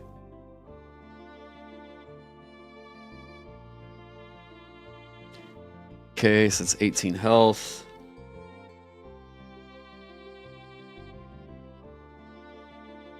D6 appearing. What did I convert these guys from, I wonder? 2 claws and 1 sting. 2 claws and 1 sting. What does it say? Sting.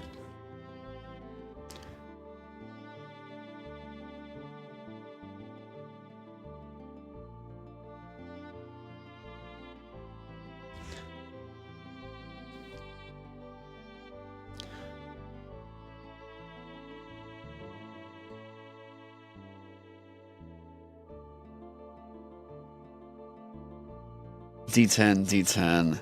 Yes, and then hit them with the D4 plus poison. And if they're poisoned this way... See, this keeps saying save or die.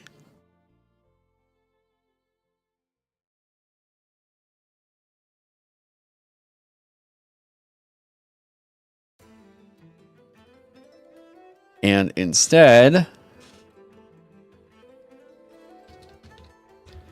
Here's what we're going to start doing instead. I'm going to actually put this in as part of the guidelines. Best tier. Oh yeah, that's what we're currently looking at, huh?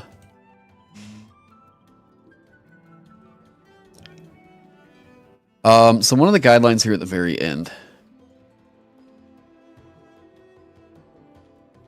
Yeah, there's the compatibility.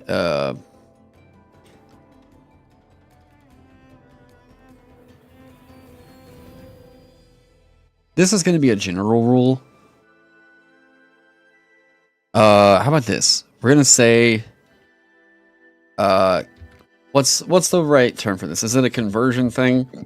It's I guess, on conversions.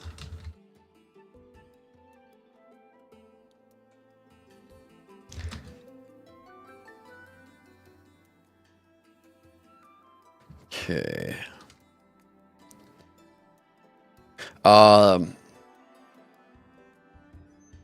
Rulings over rules, action use exclusivity, burden of proof. Enemies don't make D20 rolls. Right. I don't know that this needs to stay in here, because it's already made a little bit clear.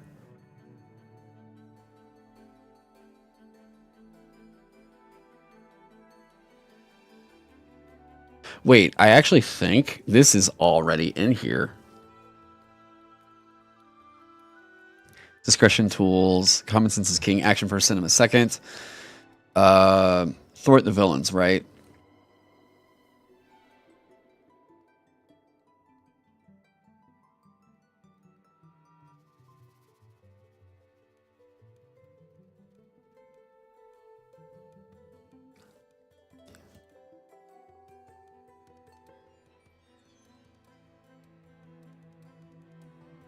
There we go.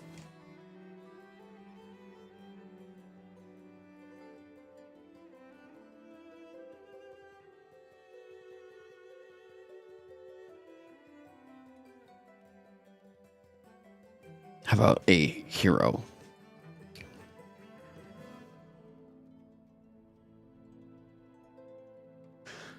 Crafting to make $1 million silver by selling off things your character made over years of downtime. You're playing a life simulator rather than engaging with the story.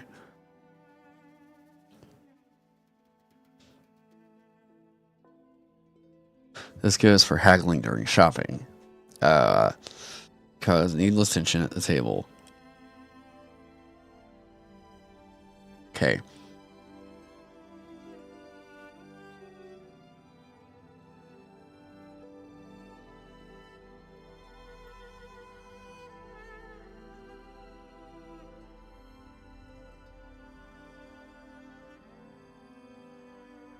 Yep. Only K. Adversarial.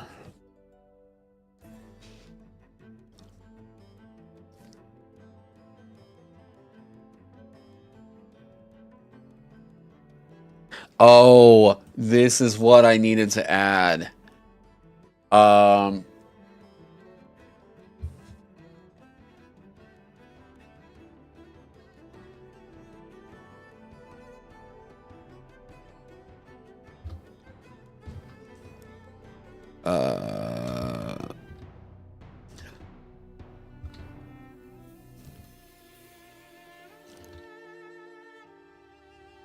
Mm-hmm.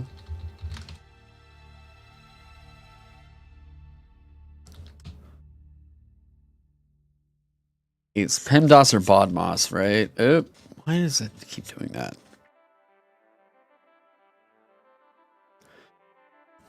On the math.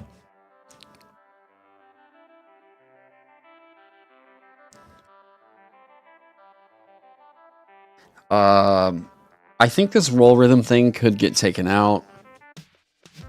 If what you're trying isn't working, try another course of action or allow elements of the story to move forward. I think we can get rid of this. The rest of the rules kind of make it clear as to what you can do with this. I think that's fine. Yeah, other side. Oh, yeah.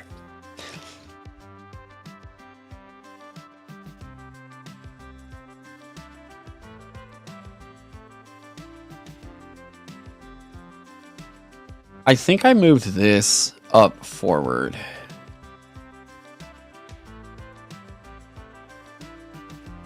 That should be over here. I need to look through that one again, though, before we publish it.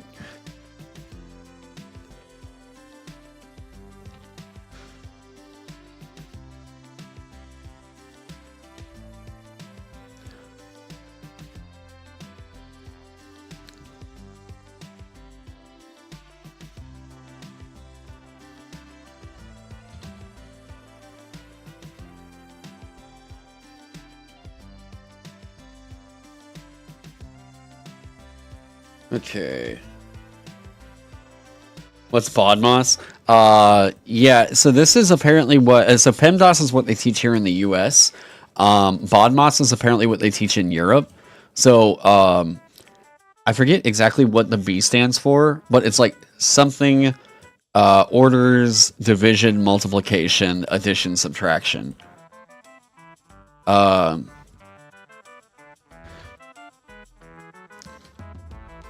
Well, when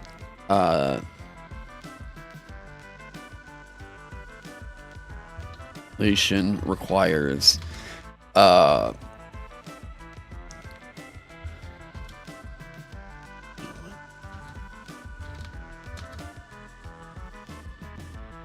when a calculation requires more than one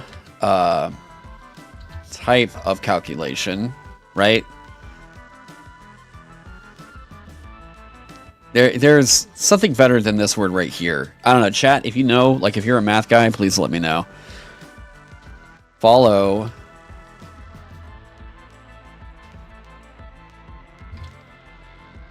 percentiles. Or no, wait, sorry, parentheses.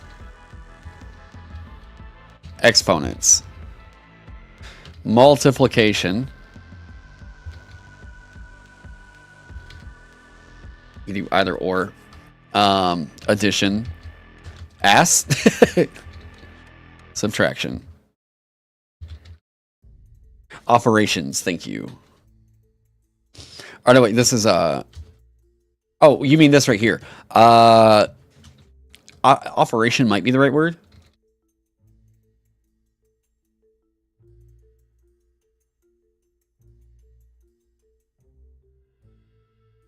Yeah, if you got a better one, let me know. Parentheses, exponents, multiplication or division, addition, and subtraction. Nothing in the game, by the way, is going to ever give you a multiplication and a division. I think, yeah. Follow the standard order of operations. So, parentheses, this is... parentheses or whatever the B, brackets, right? I think that's what they called it. Exponents, order or ordinals. It's like order, either ordinals or operatives. So it's brackets. See, so I'm used to what's being shown on the left side here. Parentheses or brackets, exponents, ordinals, multiplication / division, addition, and then subtraction.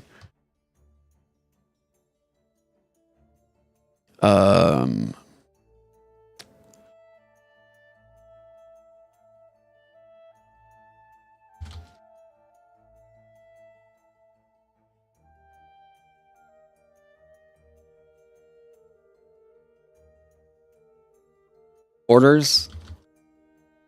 Thank you.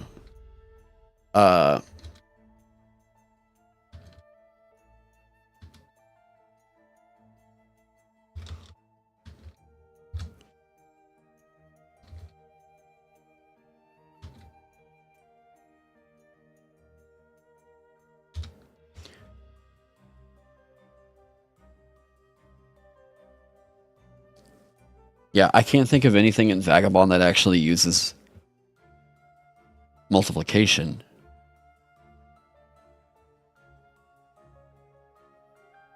Maybe we don't have to.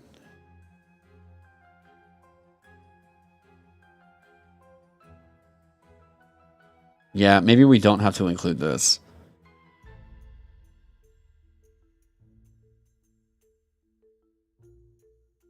Okay, right? Parentheses or brackets, exponents and orders, multiplication and division, addition and subtraction. Right. So, like, it's just going to be clear for us to put this in here and say, like, always follow these guidelines. Okay.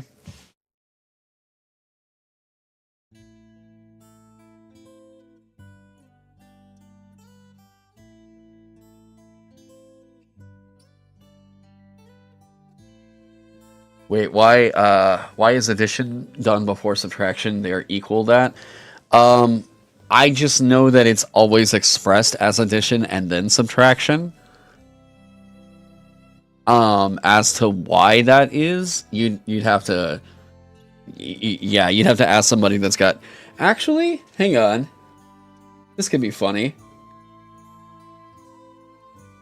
Hold up. I'm curious about this. Is Ross available? Oh god, I'll have to ask Ross actually, and then I can maybe get you an answer there. I was like, can I randomly call Ross and ask him why? Oh, it sucks I can't go to Gen Con. God damn it, Ross is gonna be there.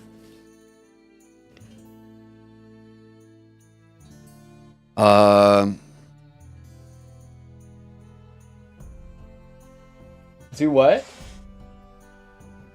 Yeah. I mean, so the room that I was offered is still available, but yeah, it's... Yeah.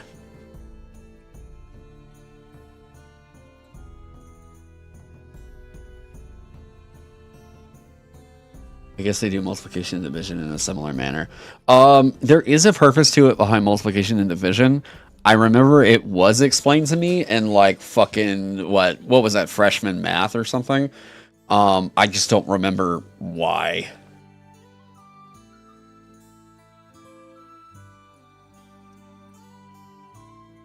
They're in the same step. You were never taught any memory guidelines. I'm sorry. It helped us out quite a bit. Just the math. When making any calculations, be sure to follow these general guidelines. Round down unless told to round up. Assume any division is rounded down to the nearest whole number.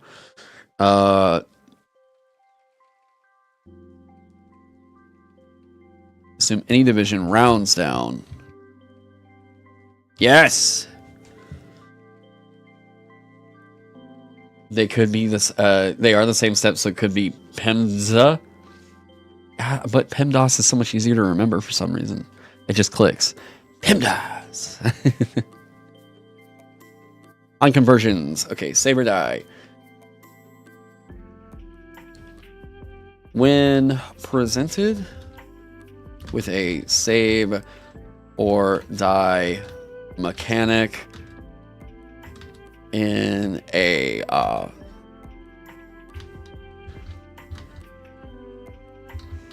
or stab log.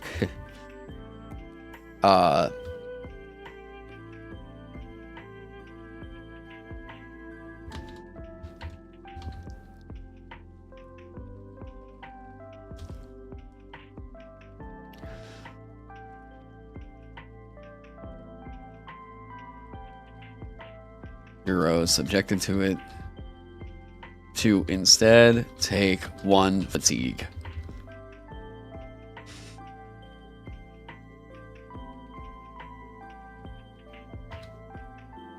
Vagabond discourages insta-death mechanics.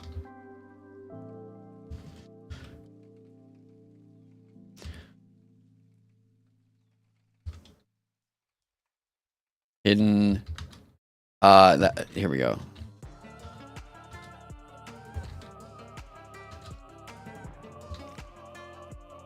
Without warning. When presented with a save or die mechanic and a BX derivative material, allow the hero subjected to it to instead take 1 fatigue. Boom. Okay.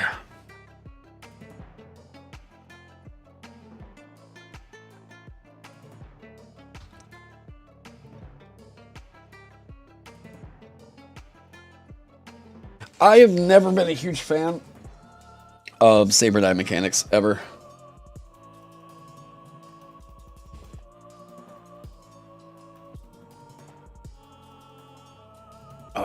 Okay. The gold conversions.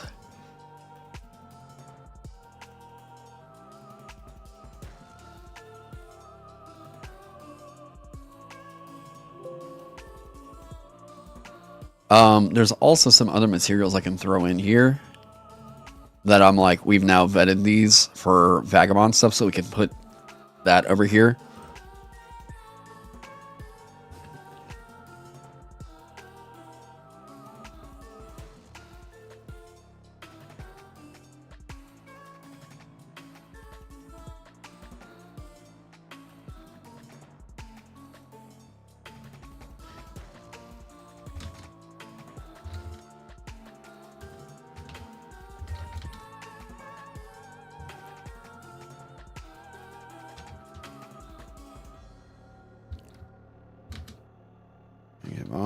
keep these guidelines in mind.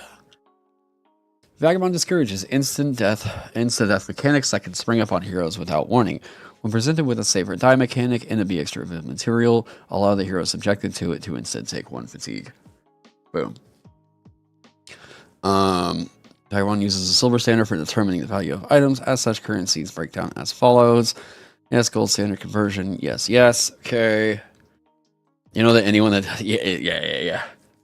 I don't know how fun instant death really is, unless you're like signed up for that in a game like Merkborg. Like, you know, if you're on board with that, awesome, cool. Like you do you. But yeah, a vast majority of players, I would say, are not really into that. Okay, so we have. Did I get the Stygian Library put in here? Gardens of Yen. Yeah, Emmy Allen. Yes. The Stygian Library I need to get put in here.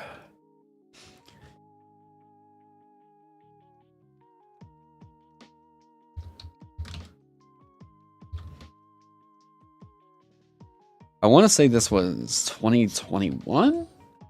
Let me look. Hey, what up, Thaumatarge? Not a whole lot.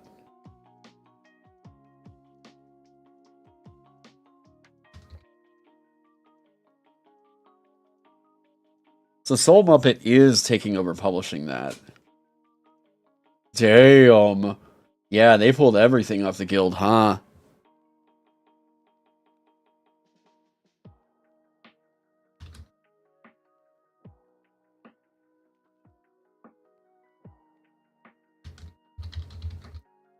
When did ENnie print that?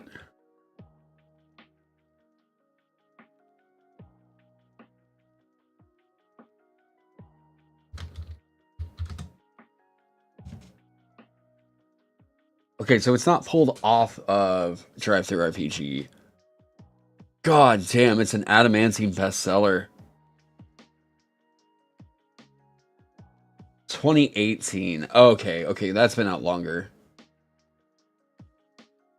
That's 1.4 looking. We get closer and closer every day to it being ready to get put out there.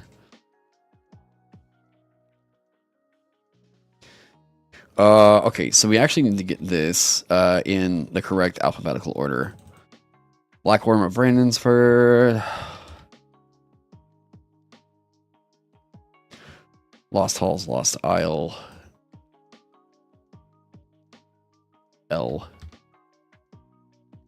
There we go. Okay, so there's been more stuff drop. Ooh, actually.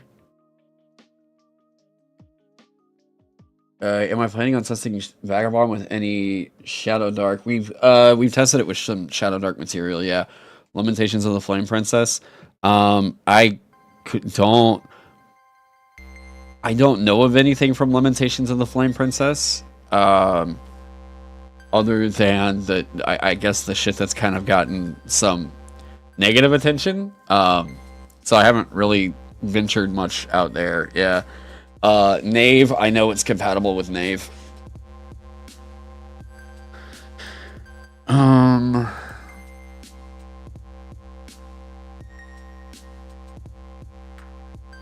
There was a new one. 1 sec. So this was. These guys actually reached out to sponsor a video, and I was super stoked to see.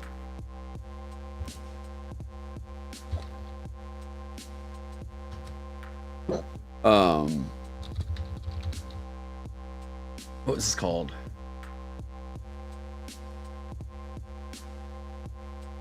No.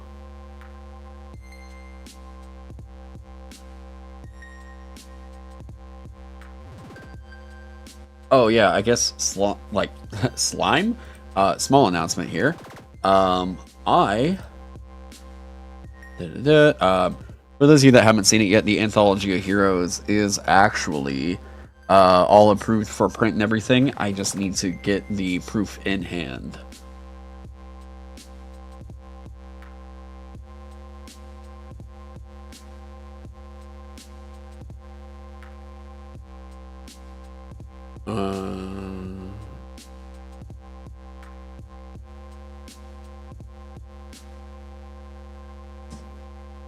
Come on.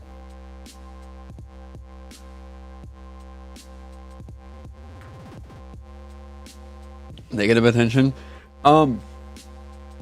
Yeah. Lamentations of the Flame Princess won an ENnie a couple years back for an adventure that was... What's the right word? I'm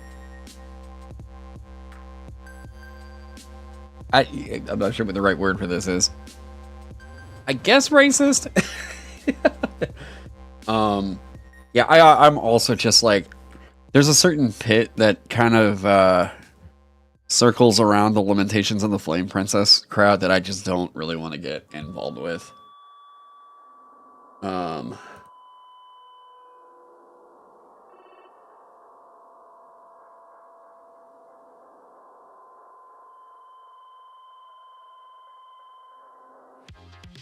There we go. Hexpedition, Jaws of the King.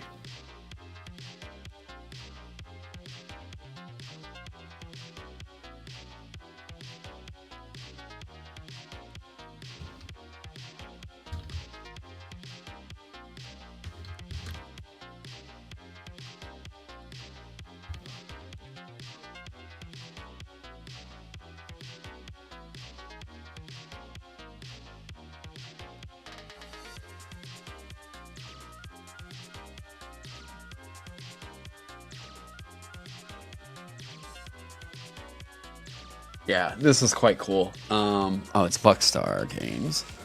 They published this when? Man, 2020. This is looking like a seriously cool thing that, like, I mean, they're reaching out to sponsor a video, so, like, you know, take what I say with a grain of salt, I guess, but, like, I'm really happy to see that this, like, system neutral thing is actually way quicker, or way bigger than I thought. Buckstar...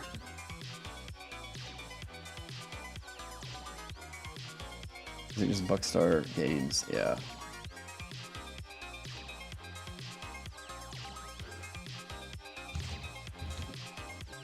You had no idea, and you just started breaking out a WotC wall garden in the more recent moments. Synchronous by the OGL. Yeah, like it's more so that like I just kind of see like I don't actually think like maybe James Rogge is a. I don't necessarily think James Rogge is like a terrible guy. I think he's a provocateur. And I think that's, like,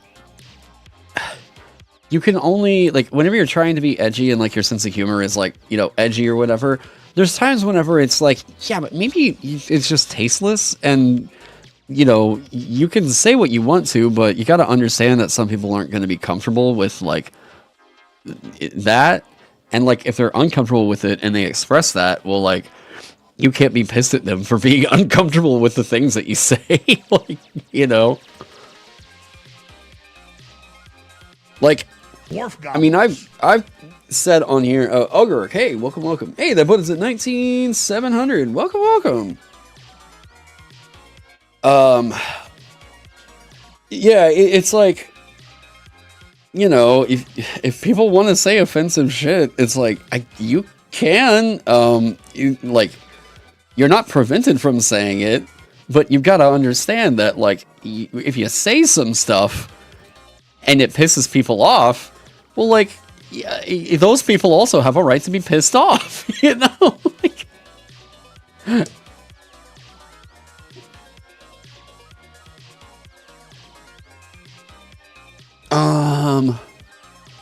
I feel like there's other stuff system neutral wise that... Did I say Aberrant Reflections? Yeah, that's in here. Yeah, unfortunately, everyone has a different sense of humor. Look at South Park. Some people love it, some people hate it. Yeah. Yeah, and it's like, some people need to understand that your taste and your, your taste is subjective. And if you find something tasteless, and you're like, you know, it's one thing for you to be like, I don't like that because, like, you know, it's not my thing. Okay, well, if you take that, like, I don't like this, it's not my thing, and turn that into, like, this thing should be taken off the air because it's whatever. Like, if it's actually causing substantive harm, then like, yeah, probably time to have a discussion, right? But like, yeah, something dead baby joke, something. Yeah. But too often now we have people who, and I'm absolutely going to preface this because I know that I have done this. So too often we have a lot of people who will use the call out as a form of trying to get someone taken off air. I've only done that once because there was a person who was actually causing harassment to people of disparaged identities, I guess is what we would say, right? Marginalized identities. I mean, and even if the people that this person was harassing, which by the way, one of them was just a white dude. Even if the people that they're harassing are just like white dudes or whatever, I'd still say that what, you know, was happening in that case was still deserving of getting their channel pulled down. Yeah, you remember this issue? Yeah. And some of the other people that were associated with that were trying to latch onto it like I came after their channels as well. And I was like, no, I only said that this one channel in particular should be taken down. I still actually stand by that. Because like, if all you're doing on the internet is like just pulling up other people's videos and you're going like, this person's a stupid fucking butthole or whatever. And I'm like, number one, if you're like over 50 years old and doing this shit, okay, if you're over 35 and you're doing that shit, holy fuck, get a life. Get a motherfucking life. Especially people that just don't actually make anything. And they're just like, their whole existence online is just trying to, like, bully people because they were embarrassing little, like, you know, pissants in high school and they got bullied. Like, look, if you get bullied and, like, and you take that out, like, you're like, nah, I remember whenever Jerry in high school used to pick on me, and I'm taking that out on the world because now I'm an adult, or whatever. That's so pathetic. Holy shit. What is the current inspiring anthem? Oh, yeah. Here, I'll talk about that. But yeah, I generally think, like, I mean, there's plenty of people that make content that I'm not a fan of, right? And I just don't talk about them. I don't watch the content. I move on, right? I do other shit with my life. But there's some people who, like, can't help but make content they don't like their whole fucking identity, you know? And those are the people that I'm just like, you're so fucking pathetic. Like, you're not really criticizing it either. Like, you're not criticizing it. You're just sitting there trying to build up an audience based off of, like, reactionary perspectives. You know? Like, it doesn't really take much of anything. You're not a critic if the only thing that you do is sit there with a book and go, like, this is woke garbage. No. Like, I criticized the messaging of Candela Obscura. And notice how, like, I didn't call it fucking woke garbage. Like, I actually had critiques about how the book was preachy, and that even caused people who disagree with me on politics to be like, dude, this was the right way to go with this, you know? Like, yeah. Yeah, if all that someone's saying about, like, a thing that they don't like is that it's woke garbage, without getting into the content itself about why they're saying that, they're just a reactionary grifter. You can completely disregard any of their opinions. Absolutely. Okay. So, new inspiring anthem. And by the way, a big thank you to Jack Wayhill for this suggestion, because I do actually like the interactive aspect of this now.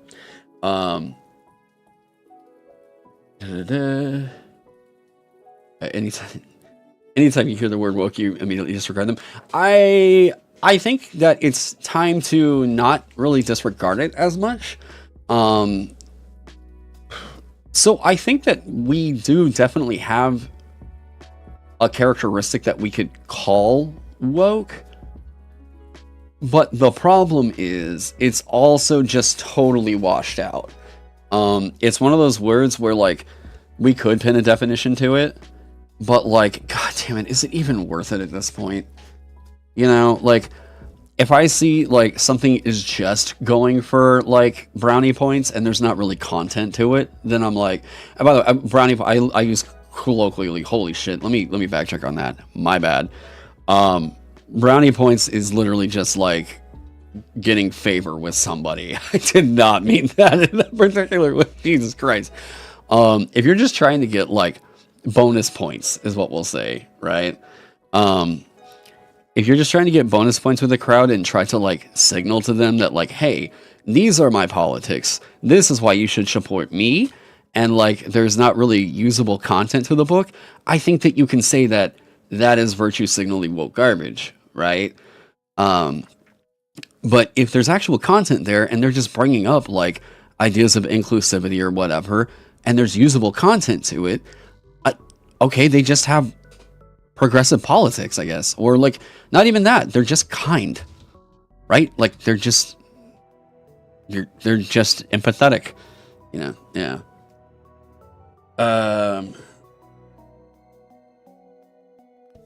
Yeah, there used to be a definition calling attention to systemic inequality, etc., if I recall correctly, and then the right started to use it as anything I don't like. Yeah, essentially, yeah.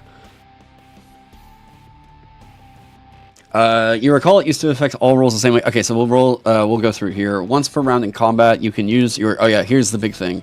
In combat, we're going to keep saying this. I don't want this to be able to be used outside of combat. You can use your action or skip your move to perform with a musical instrument that you have equipped. Notice that this is still saying once per round. So if you wanted to use this as a battle bard, you can like do this, right?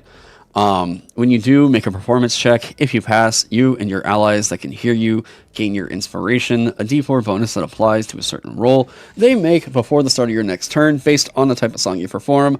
Awe, the next healing roll they make. Resolve, the next save they make. Valor, the next damage roll they make. Right? So what this does is if you go and you pick up Singer, you can skip your move, use the musical instrument by, you could say, issuing a command. Oh, so now it feels kind of like a commander bard, right? You can use your action, move around. Yeah. AoE buffing. Yes. It is just one roll now. Yes, it is the next healing roll they make, the next save they make, the next damage roll they make. But this is actually extremely strong, like extremely good. This is, I mean, we're talking about a D4 bonus right here to damage rolls. This is crazy good. Like already because the health is so low, this is crazy fucking good. This is essentially negating most armor in the game. Yeah, you can skip your move to do it now. Yeah. So, if you wanted to use your action to cast a spell and use your musical instrument to, like, do the buff, you can do that. Did anything else about the bard change? Yes, another recommendation from Jack came through.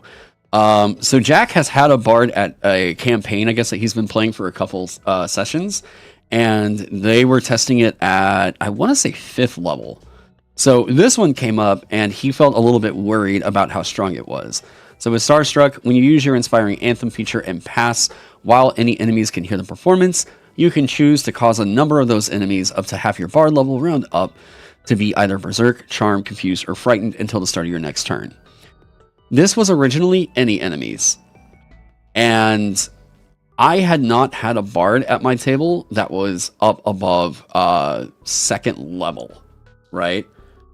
So this is allowing you now to do the same thing, but it's lowered. It was a lot. Yeah, it was a lot.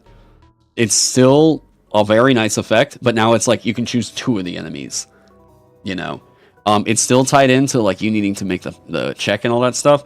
It's still very, very good, but now it's reduced down. You can't just take control of an entire army or anything. So 2 of the things that I don't really like about the bard right now, this is straight up better than what the barbarian is getting. And there's not a whole lot to... I like the idea here. Like, you can't be berserk, charmed, confused, or frightened, or otherwise compelled to act against your will unless you allow it. Additionally, when you grant a being your inspiration, you can end an effect causing one of the above detriments. This is so good already right here. I think it's fine to allow this bard to get this. I'm just a bit worried, because it's a lot. It's a lot. You can use that to turn a barbarian off, yeah. So the big thing to this, to me, is compelled to act against its will. You can just shut off some enemies that may have mental control over one of the heroes. It still requires that you pass the check, but it's good. This is really good. You'd say the last part is more bardy than the first part?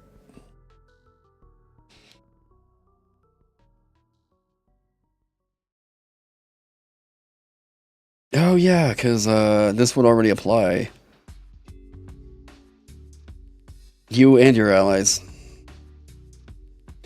Yeah, so one of the things that I think is going to make this bard really good is use the musical instrument to give yourself a buff. And then ranged bard, being able to do this with Valor, is really good. It's really good. Like, that's going to be a whole play style with this bard. It's going to be ranged bard.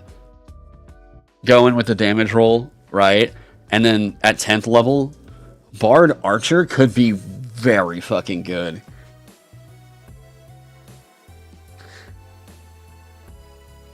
What about the War Troubadour? We got rid of War Troubadour, if I remember right.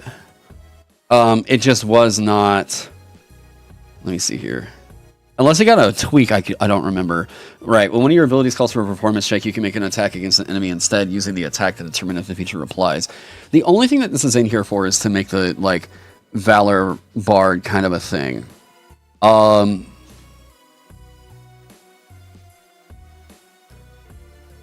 Like...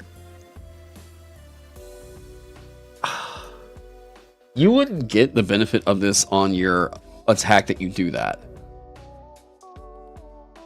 Bard Archer is exactly what was in 4E.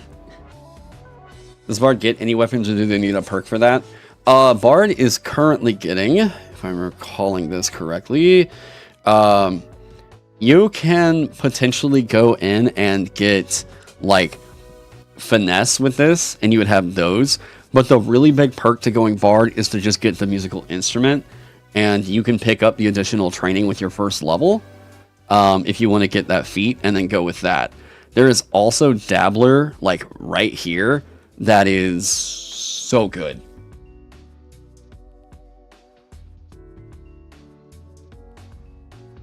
If you can do that by skipping your move, I don't think that needs to be in the game. Oh yeah, War Troubadour. No, that's the thing, is I fought consistently about why this perk deserves to stay in the game, and I just don't think it does. Like, this is just, you go and you pick this up because you think, oh, if I want to make a martial bard, like, I have to get this right here. And I don't think it's an interesting space.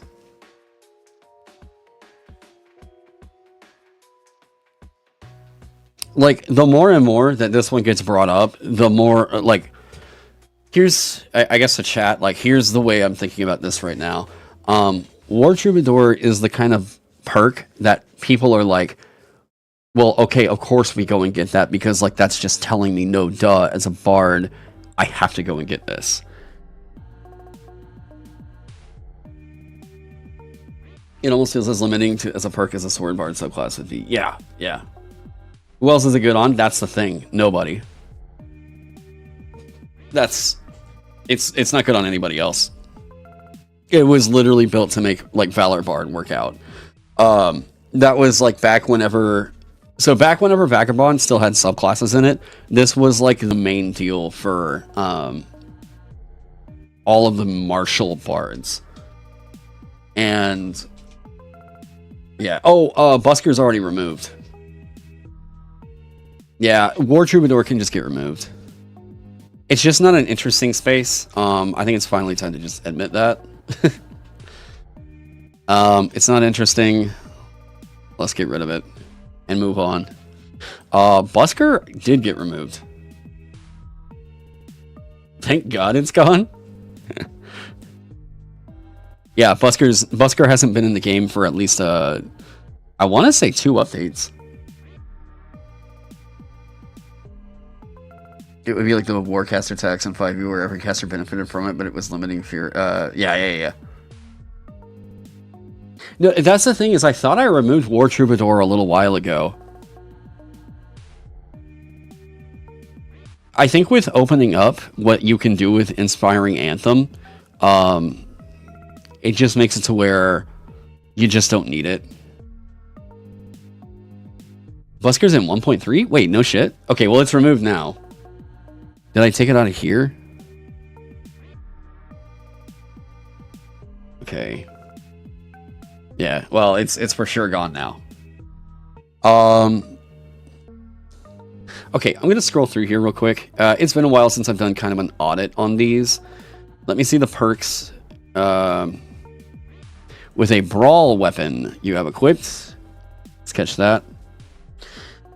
Your range attacks... okay, your range attack checks made with crossbows and firearms don't provoke intercepts by attacking a close target.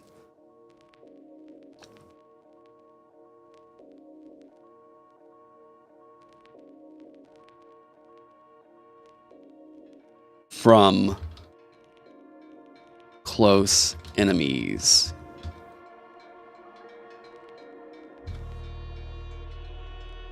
Okay, that's a cleanup.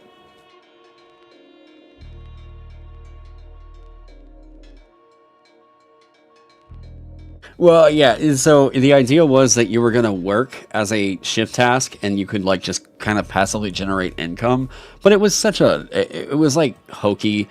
If people want to be able to do that, I'm not going to tell them they can't, right? And I always kind of had Busker in there as a thought of like, there could be some kind of interesting flavor in here for this, right? And it never clicked.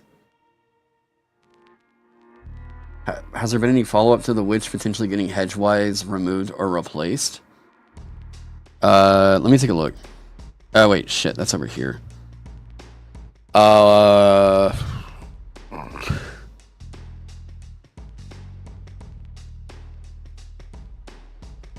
Oh, right. Okay, so all right. You gain a perk with the mage archetype prerequisite. So the reason why people haven't liked this is because it just sort of feels like it's kind of the thing that everybody gets. Like all the mages are just getting you get the mage archetype prerequisite at, first level for the sorcerer, with Prodigy. I think with Prodigy it makes sense because you're establishing that there's a little bit of your oomph bloodline into that or something. I don't mind it here, but I think if the idea is just well, if it's just bland, then I'm kind of meh on that.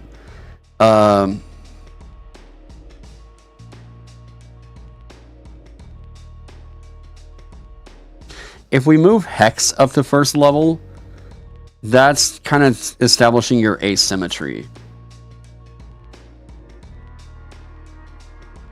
What if they got a free expert perk or something? No.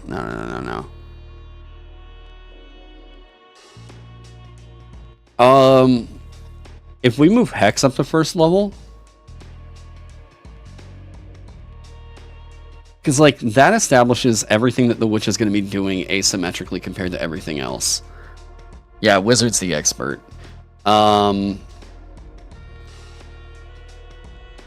We have to give you that after Occultist because that's how it works out. Yeah.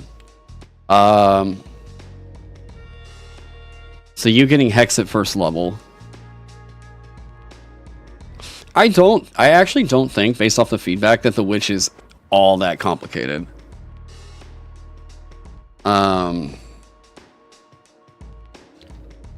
Occultist. Or wait, no, we're getting Hex back here. Alright, so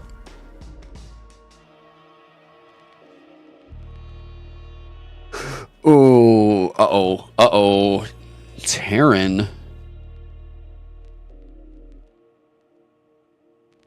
Taron just got a scary idea.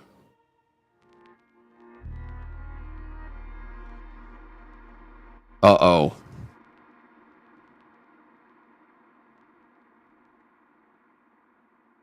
Hold up.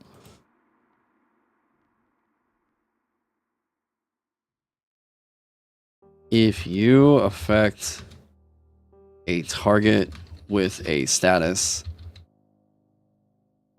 or other effect that ends on a countdown die,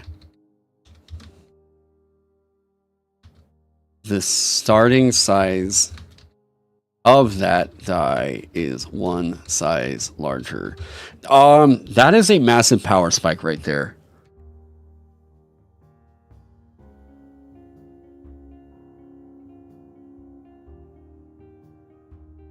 It's a little confusing, but we can make this good. That's a lot. That is absurdly strong. How many spells work with that? Burn. Fucking burn starting out as a fucking CD6 is really good. I know, so not many spells has that effect. But let me tell you something here.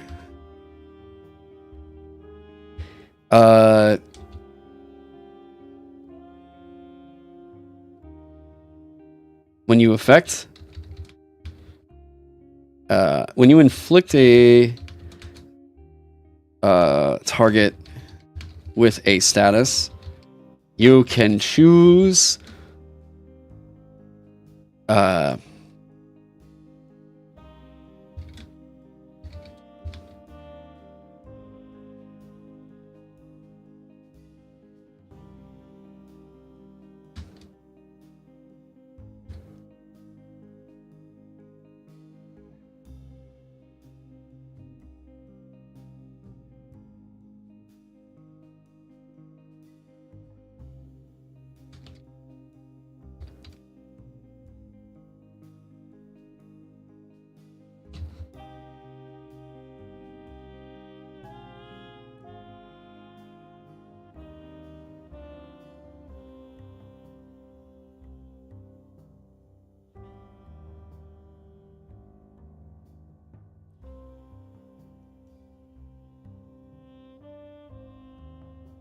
that's way big. Because if we just say that, like, you don't have to focus on stuff.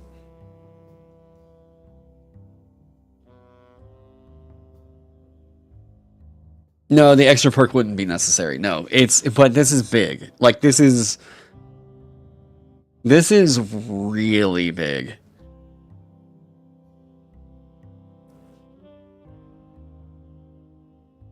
It's so big that this would probably have to be its 8th level feature. What else we can come in and replace that? Yeah, oh yeah, it replaces this 100%. Winter Shins you were getting at 6th level.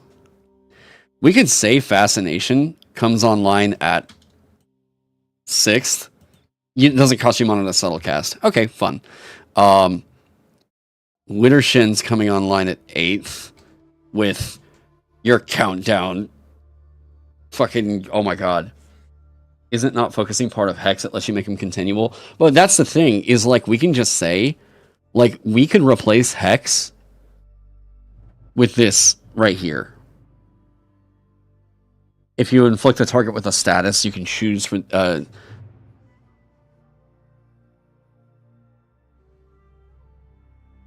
like, this just allows you to pile on statuses. Can enemies counter subtle casts? Not really. I mean, and that's not really the thing. By the way, this is not like an even playing field type of game. You're supposed to feel like a hero running in there. Some enemies will have some countermeasures to it, but like, yeah.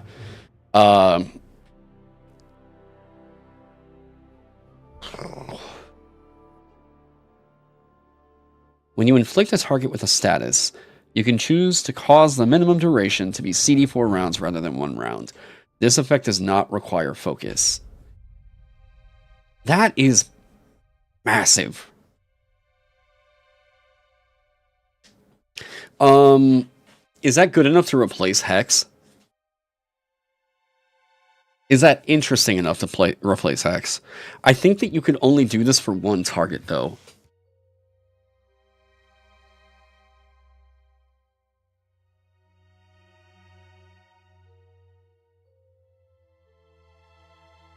So both Hex and Hedgewise replaced by this? Well, that's the thing, is I wasn't intending on replacing Hex, but, like, if this is good enough to where we go, like, yeah, that's probably the thing that you do, that's, yeah. This is not the kind of thing that people are really interested in. So, are you rolling the countdown die or the monster? I mean, either or. Since this can be run solo, I guess you're rolling all the dice.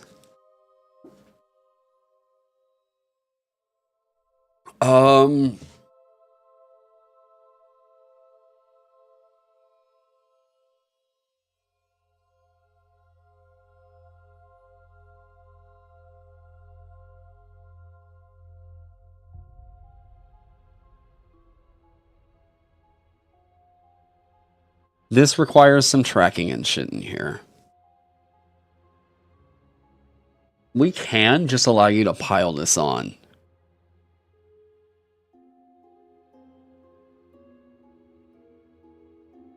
Oh, here we go. However, if you use this feature on another being, the end on the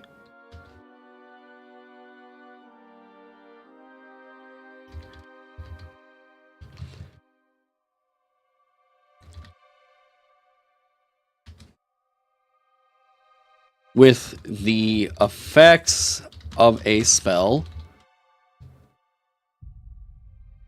You can choose to cause the minimum duration to be CD4 rounds rather than 1 round. This effect does not require focus. However, if you use this feature on another target, this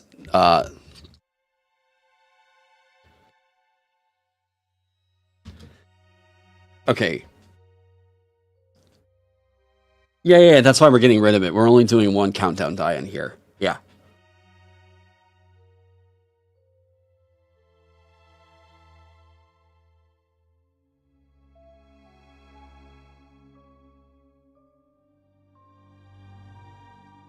Isn't this change just making you track more things? Hex seems to be way simpler. Possibly. If you increase the D4 to a D6 at a later level, that is damn near capstone worthy. Like, it probably would need to go in right here. Only 1 CD seems to be manageable.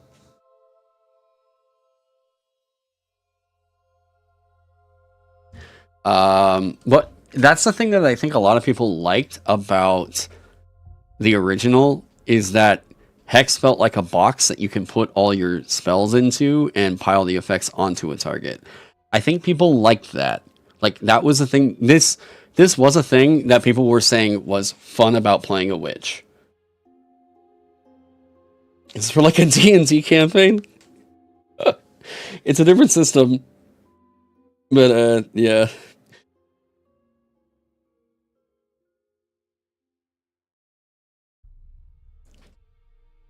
Okay, you can choose for the effects of a spell you cast, not the damage, to become continual for one of the targets until you use this feature on a different target.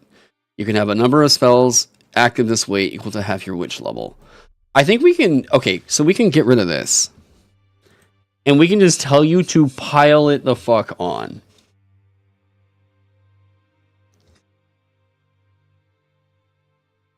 Like, yes, you as a witch, just do this. go crazy and just keep, yeah. So after you test all this out, you can play it. Yeah, yeah. Oh, people have already been playing this game. Yeah.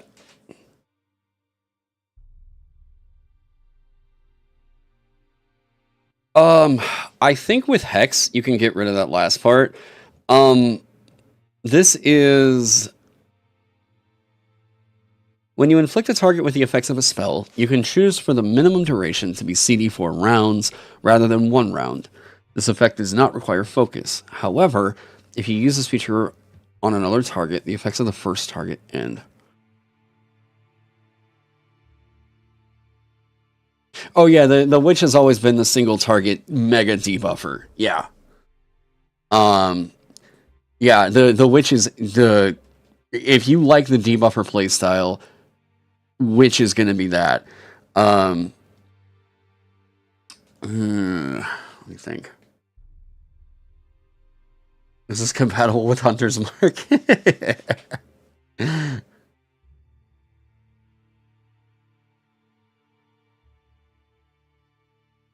The limit of Hex is how quick combat goes by. Yeah, basically. Yeah. The funny thing is, though... Oh, shit. This is a witch that's gonna want to... And I kind of like this. That might have been why I put the cap in there. This witch getting subtle cast. That actually makes subtle cast extremely good. Because now you can just stay over in a fucking, like, you're 120 feet away. Just, like, guys, why can't I move? Why am I on fire? Why is my brain melting? Oh, fuck, there's a witch over in that field over there that's just, like, yeah. Does that work with heal? It would be the effect of a spell that I'd have to look at. We'd have to see. So move, no mana, subtle cast a higher level. I mean...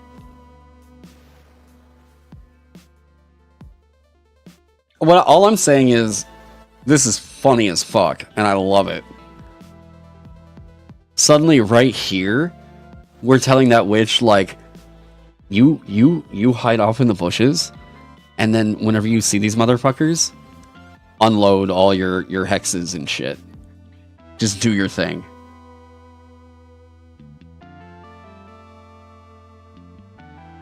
This is surprisingly good. And it's surprisingly good on this class. Like, does Wizard like that? Sure. Does Sorcerer like that? Sure. The Witch, though. The Witch, though, fucking loves this. That's playing into the, like, trickery aspect of a witch, and I really like it. I really, really like it.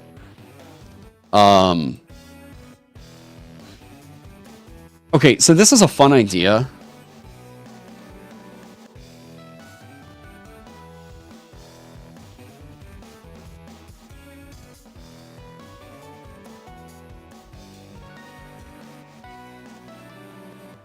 I don't know if this one's good enough to keep in, because, like, without something to reliably trigger that in the class, this is just sort of meh. Yeah, you can send the spider to infiltrate the dungeon and hex him in secret. Yep. As much as I'm trying to, I'm like, if the players want to play a particular way, then, like, this is trying to tell them you can do that as much as I can. You don't know what spells it impacts other than burn. Yeah, that's kind of what I was thinking. Okay.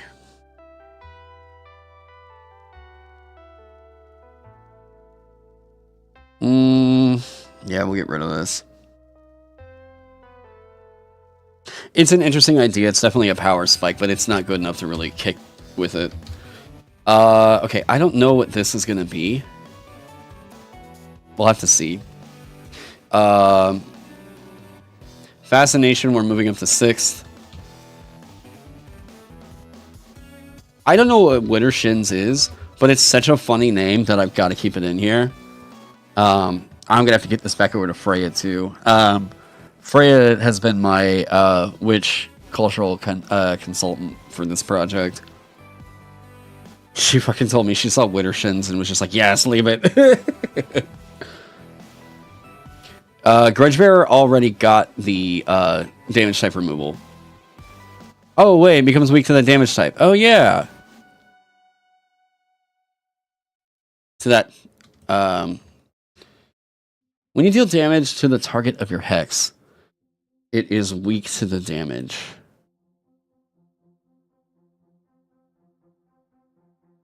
The target of your hex is weak to damage you deal.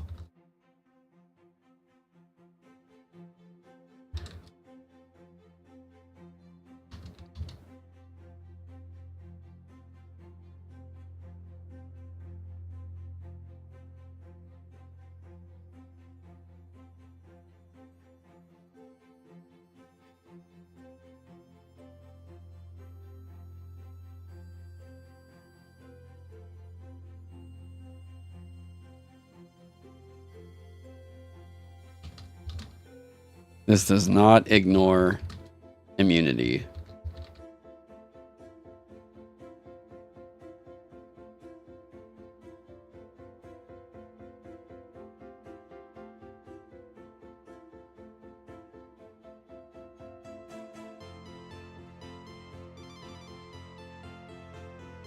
I don't know that we need this in here.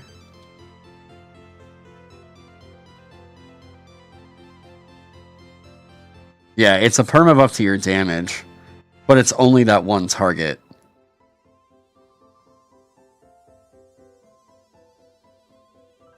So, like, here's the witch's big weakness is hordes.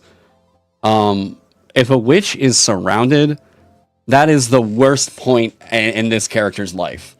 The moment you're surrounded by, like, even 2 targets, a witch is in a bad fucking spot.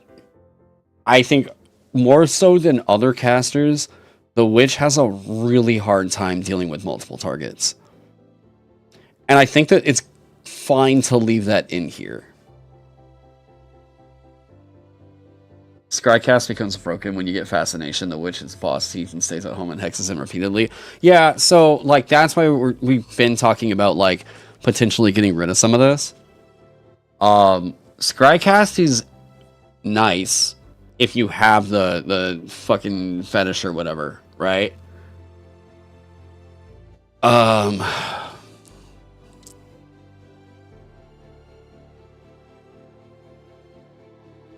I mean, if you have a dragon's teeth, and it's like, whoa, shit, yeah, shit, teleport, yeah.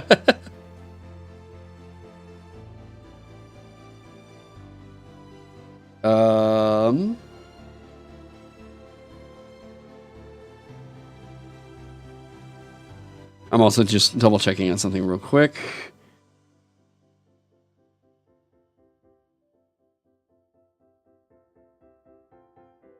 Because I'm supposed to do a guitar lesson today. And I am making sure. 6 o'clock. Okay, cool. We still got 2 hours. Single target shutdown is very appealing. Yeah. Just replace Scrycast as well. Yeah, I don't know that that's actually interesting either. And it is encouraging people to just do that.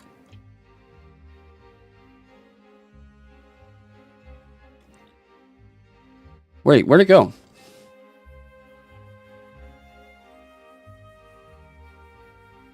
Huh?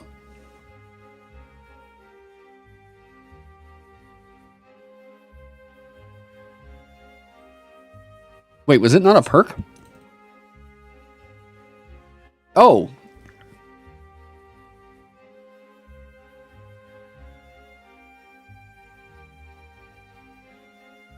I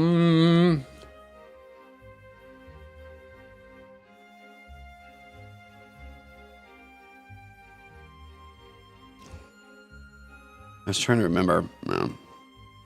No. Fascination is super good. We don't want to get rid of that.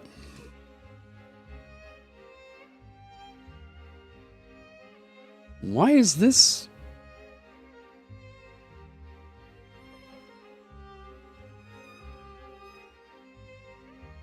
Wait, why are you rapping over here?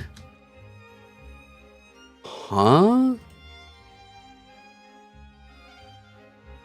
What? What are you doing? Weird.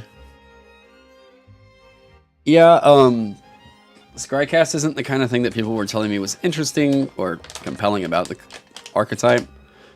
Okay, what is...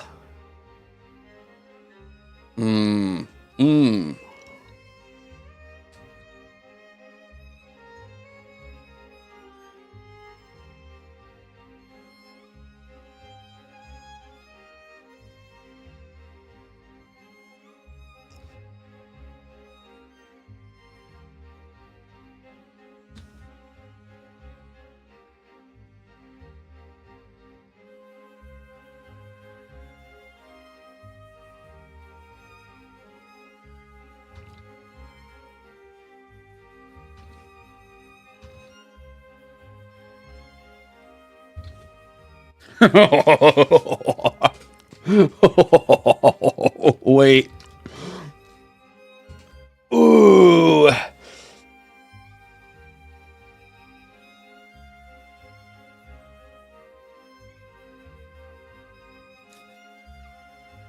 Ooh. Ooh.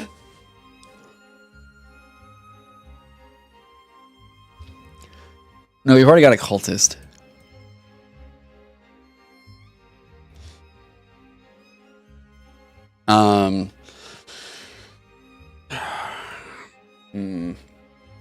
What can you do as a ritual scene task? A lot of shit.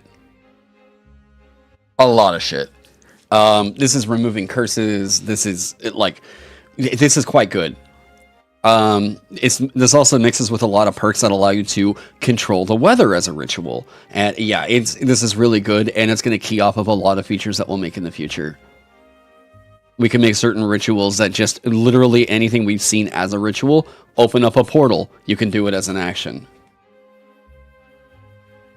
That's so cake.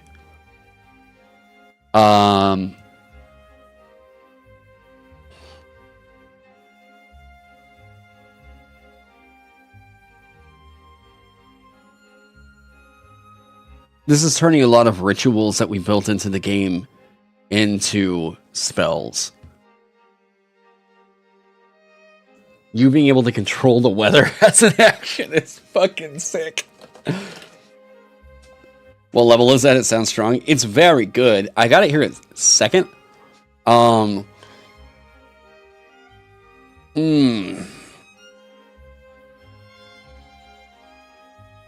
have caught. No. I don't think so.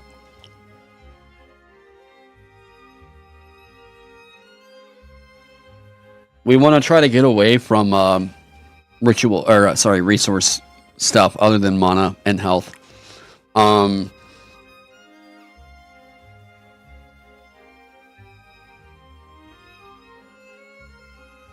Yeah, here's asymmetry for the sorcerer.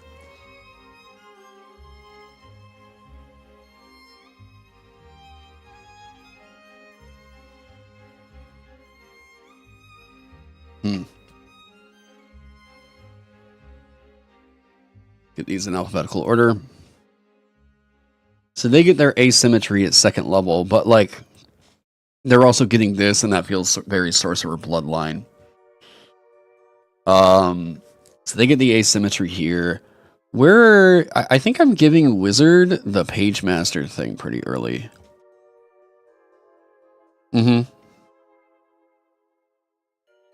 You pay one less mana to subtle cast on the witch. And then, but almost immediately saying it doesn't cost you mana to subtle cast. And then you pay 2 less mana to augment a spell's delivery.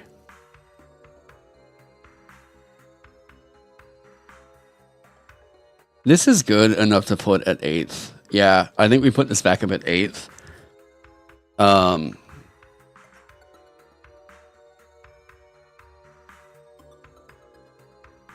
What if we do this?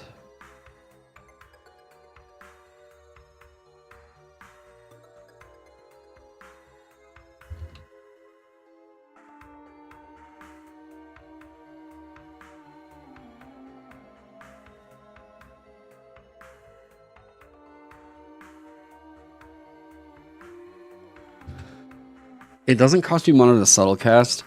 Being at 10th is really pretty fucking good, actually.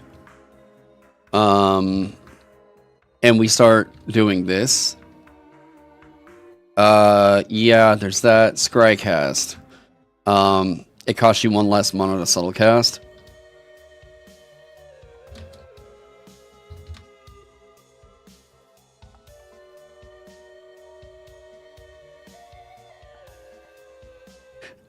I think we can move this to 2nd. This comes online pretty early, and you might not actually have a ritual feature, a ritual perk, rather. So if we move this to 4th and we tell you, hey, look, here's your warning, you better go pick one up with that 3rd level feature. Scrycast moving to 2nd is pretty good. The only concern is, does Witch become too good with all these changes? I mean,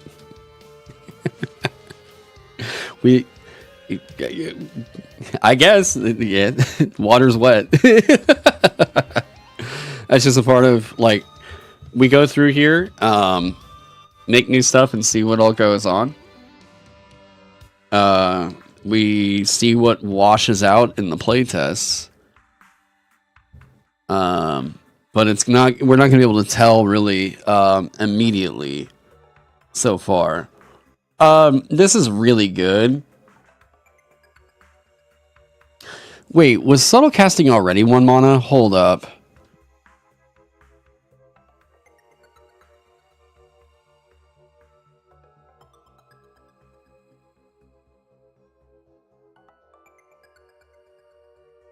Wait, is this...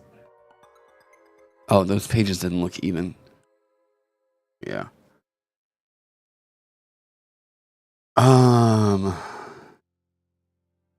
2 mana. Ooh, it is quite good.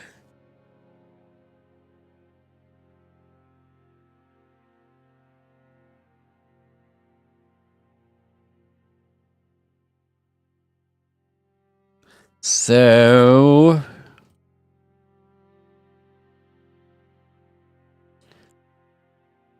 yeah, that's a natural 10th.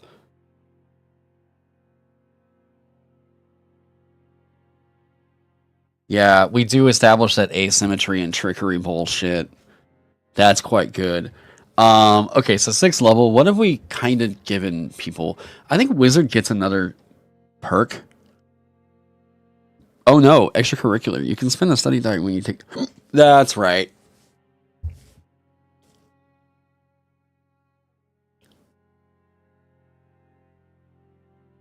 Regardless of whether or not it's one of your spells known.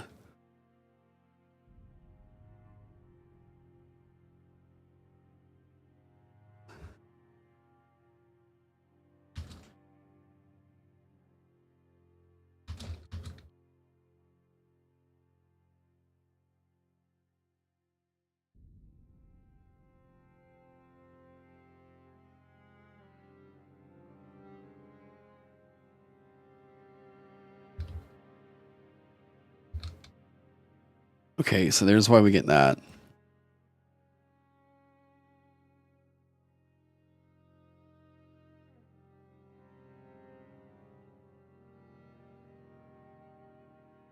All right.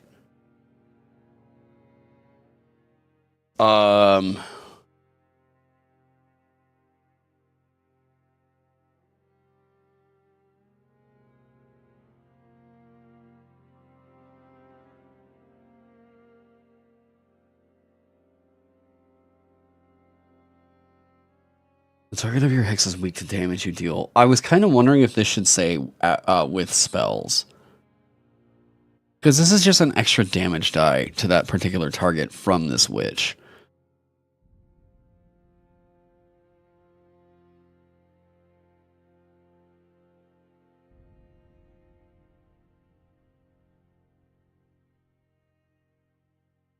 Why the limit back on hex? We don't want you to just sit there and stack this up. And that's a natural way to just say, like, it does have a reduction. You could just scale this up and it continues getting good, but I mean, this is what, 5 spells at 10th level? It's actually 5 spells at 9th level.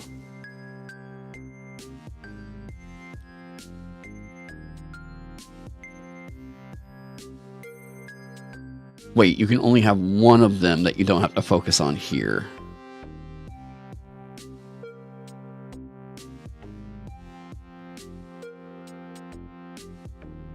You can choose for the effects of a spell you cast, not the damage, to become continual for one of the targets until you use this feature on a different target. I'm just going to say this does not require your focus. Focus? Your focus. Number of spells you can have continual at the same time is equal to half your witch level.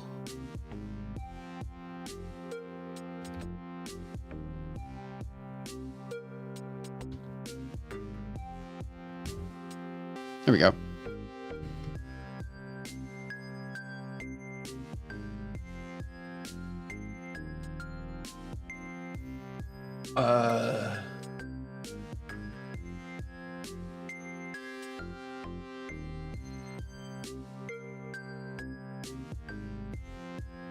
To not just damage from spells. Yeah, the problem for me though is that this is it's just extra damage here.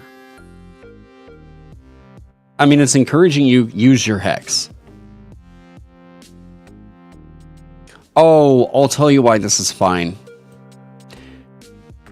Because that first level, this witch is most likely not really dealing damage. Well, they are. No, that is fine. Yeah.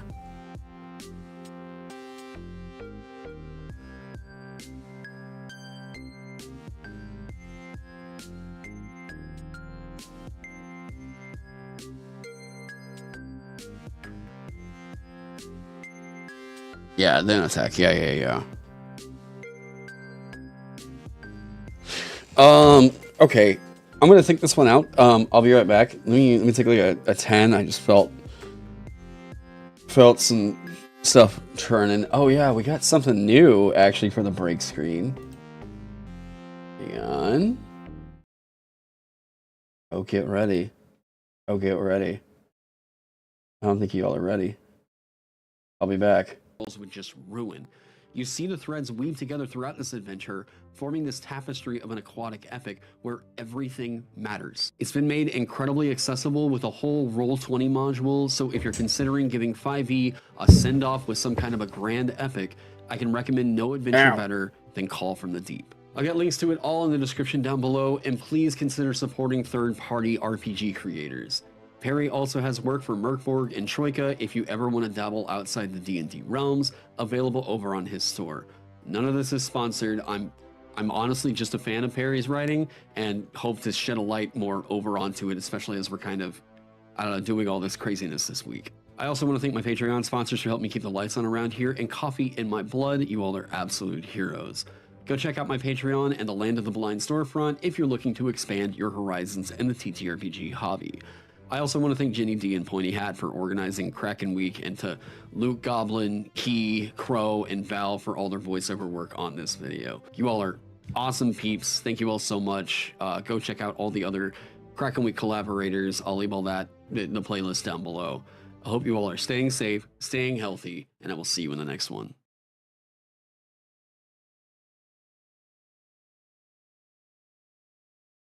Oh, damn. That only went for like a minute. Okay, shit. I'll get it fixed for next time. Sorry.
Okay.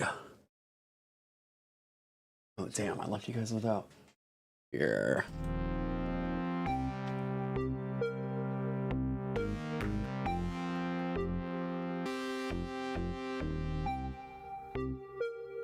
God, I'm getting a million messages over on Discord.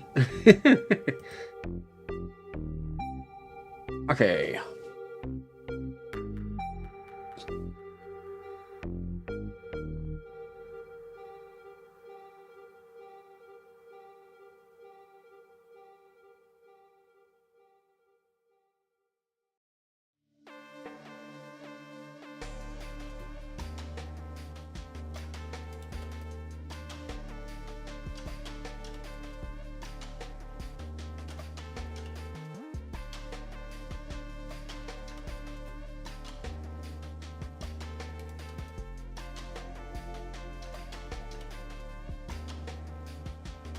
All right.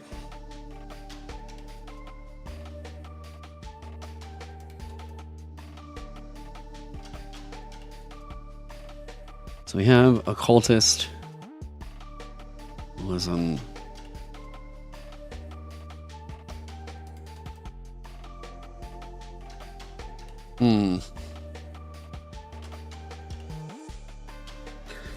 So what's the fun thing that kicks online for 6 for just about everybody else? Yeah, keys off of asymmetry. You can take a second action on your turn, which can only be used to cast a spell. Fuck me, that's so good. Everyone's always going to be doing that.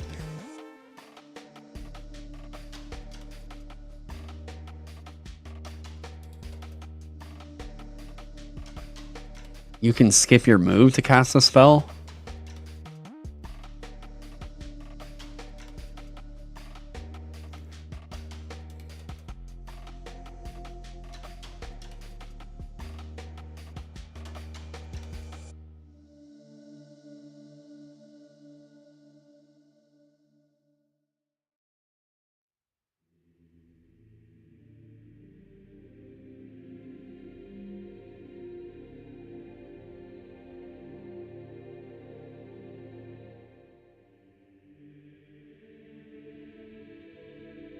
No, it can't be you can cast 2 spells at the no.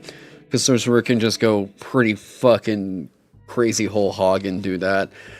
This is like, if you're in a position of safety, this is at least making there be a trade-off. Like, oh, okay, well, yeah, if you're in a safe spot, then do this.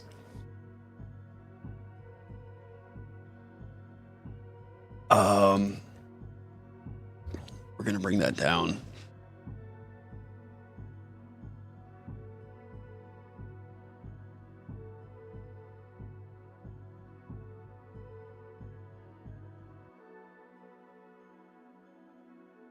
If you cast the same spell twice on a turn, the second cast check is favored. Yeah.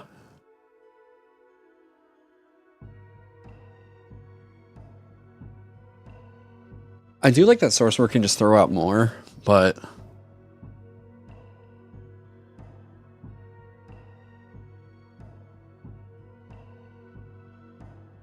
God, they can really nuke shit. I don't know if this is necessarily good to have in here.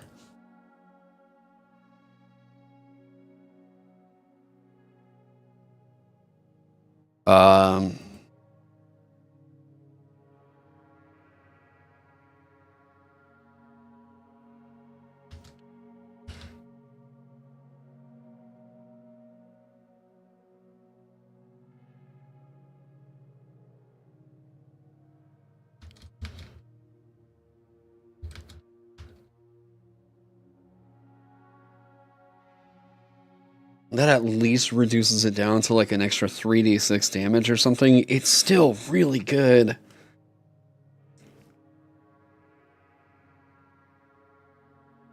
There's spell twinning in there.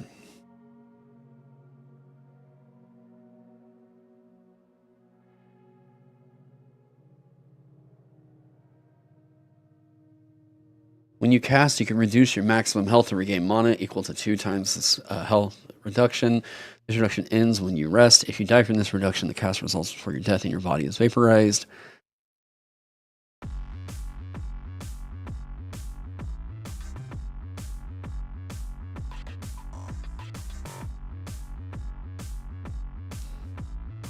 If you're having to limit it like that, there's a sign it's probably too strong. No, I mean, I agree. Like,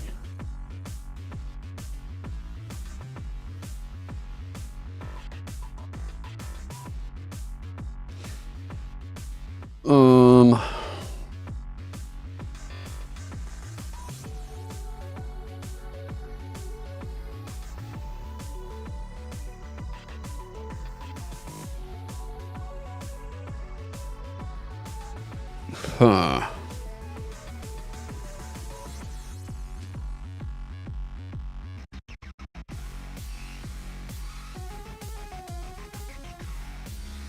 You can skip your move to cast a spell. The augment maximum for spells you cast this way is 3 mana.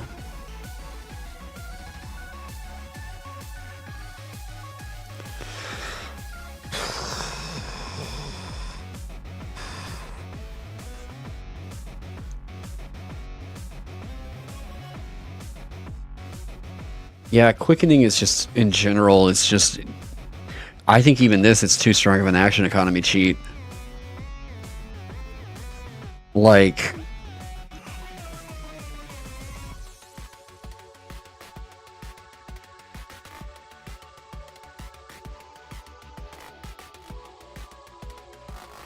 But what, though? What's, like, cool in this?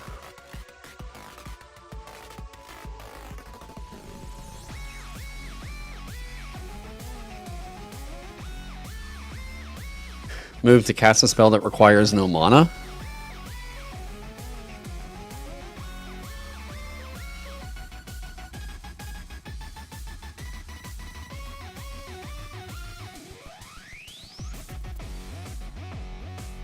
Because, like, it's just an extra d6 at that point or an effect.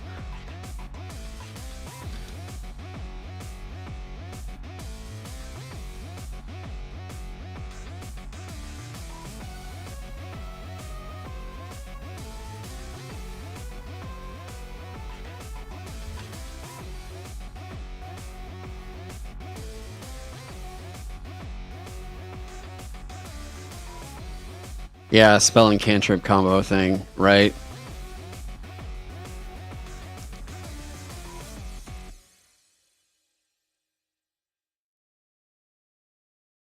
Skip your move to do one and then do the big one. Skip your move, cast a spell, big one is woo, so you do small one. This is like kind of judging the distance to the target or something, and then woo, follow it up with a big one. That there is still a cool combo in there.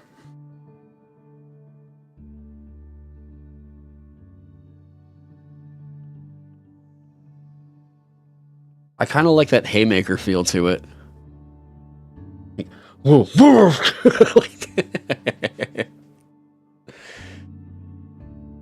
And you're critting on the cast check of like, oh man, 19 to 20?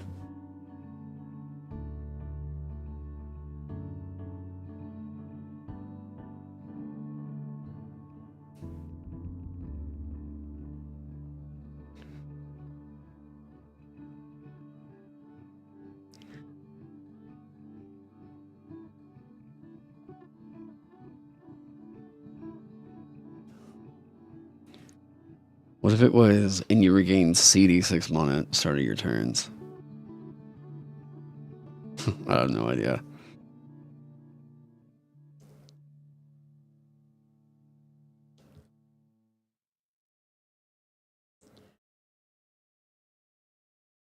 Yeah, it feels like a fighting game combat, yeah. Sorcerer's gonna be the class that really cares about spell crit effects, and you love that. I do really dig the idea. So like with Witch,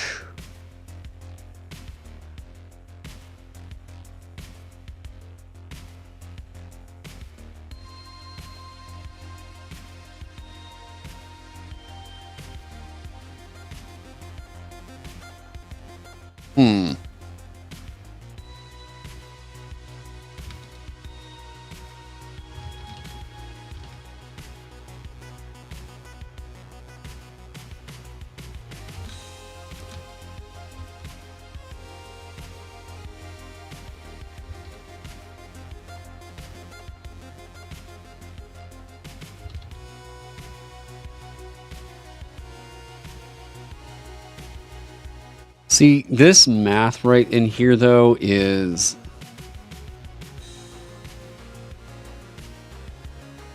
a little bit sketch. Because whenever we wrote this out, and it was like really too good on the Ranger. Ranger was originally getting an effect that was like this, and it was just causing him to crit on 50% of shots. And we really don't like crit happening more than 20%. It also feels like a bit of a mouthful, I guess, yeah. It does rely on you being able to like have favor on the cast check, but like nothing has really keyed off of favor so far.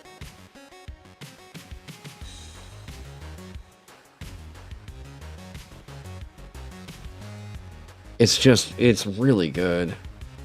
Yeah, it was also too strong on Dancer, yeah. It was too strong on Dancer in particular because they would get extra actions out of it.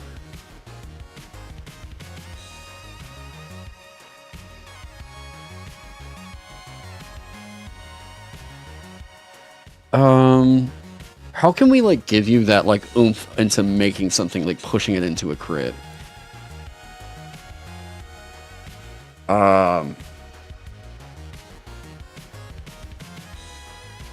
Wait, what?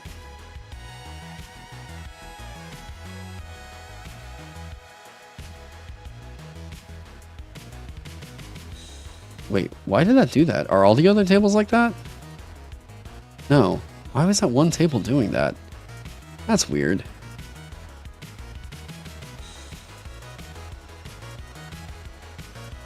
Roll 10 or more over difficulty. I guess.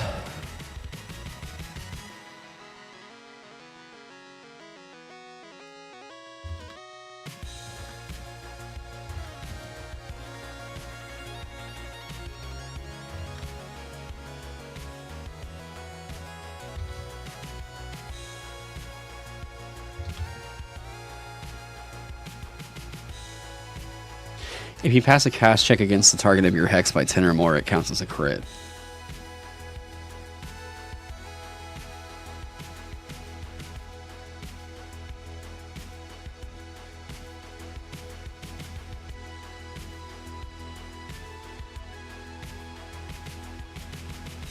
But honestly, actually, they don't care all that much. I mean, in a lot of cases, this is just making it continual, and that's already happening right in here. They actually don't care about this too much because they're kind of already getting guaranteed crit. Yeah.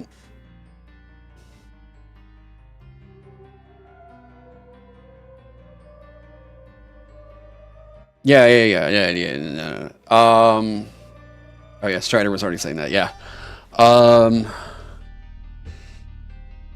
What's the? That'd be better on Sorcerer. Well, they're already getting their crit reduction.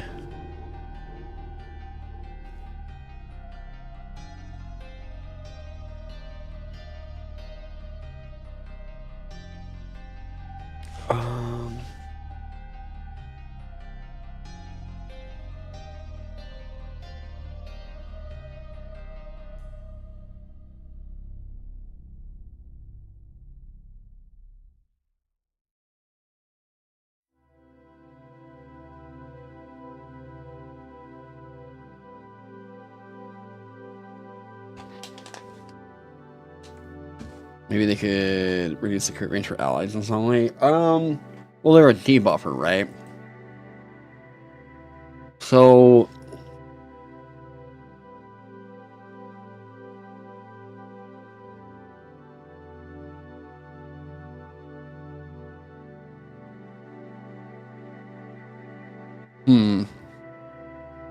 what do they want?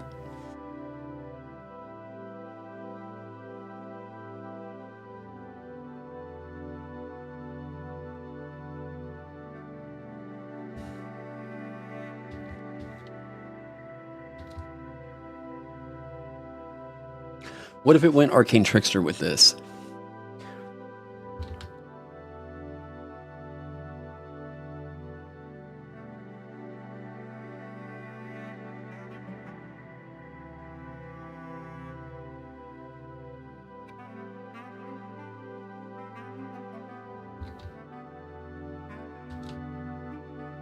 Wait, that's kind of already... I was thinking about, like, if you're not visible to it, your cast checks are favored. Maybe they could do something like the Aegis Obscura, -1 penalty to damage rolls per die at the target of your hex. Oh, man. I'd really worry about a lot of those effects continuously getting added into the game. How much they can stack.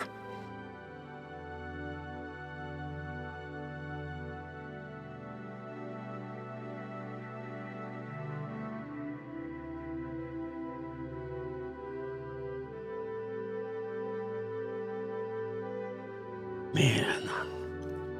Do they need a defensive feature?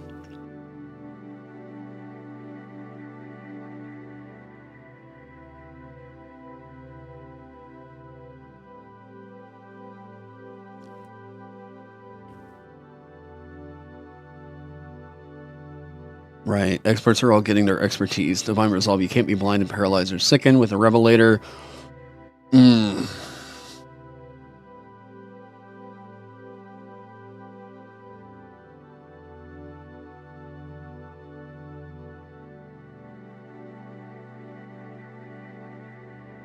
What type of feature are we looking for? Oh, I have no idea. I'm kind of concepting that out right now.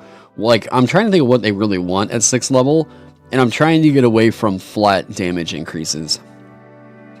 Because the things that people are telling me so far is that they really like the idea. Yeah, here's a defensive feature. They really like the idea of mechanical facelifts, like a mechanical uplift, right? But what isn't super appreciated is just kind of damage increases, which is like swords. Give them a sword.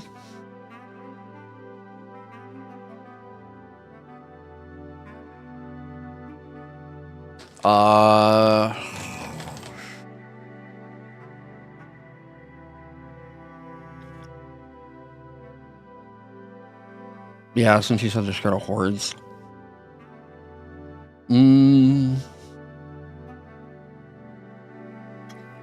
What if they gave them? What if we give them just like a once per combat teleport?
Yeah, but it's weird that this doesn't work if you're grappled.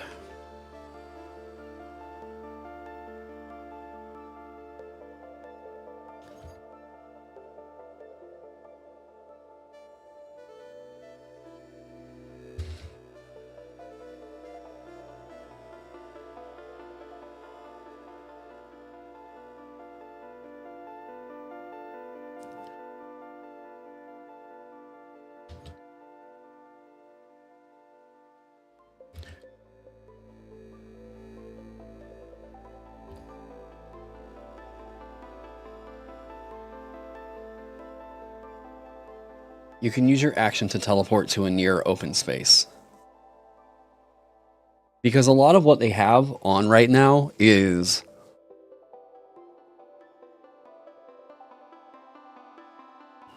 Yeah, a lot of what they have right now Doesn't really require their action to get a lot of value out of it.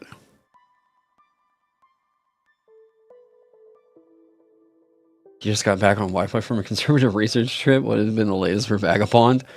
I mean, where do you want me to start?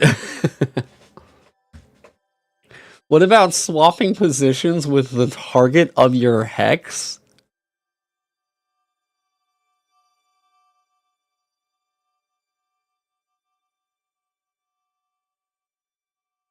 That is hilarious.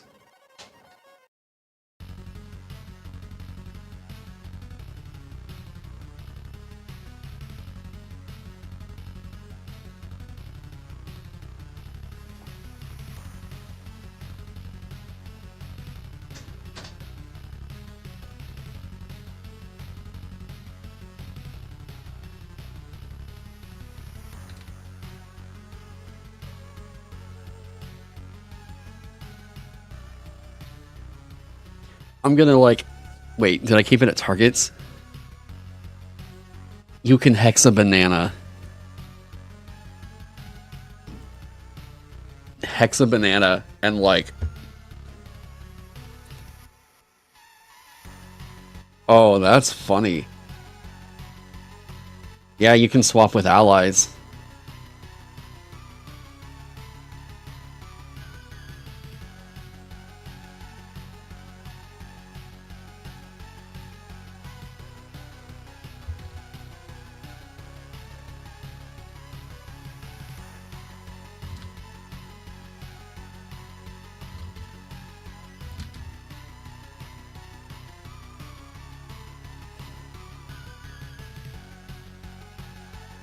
Throw rock and then swap, yeah. Can hex one of your ranger's arrows.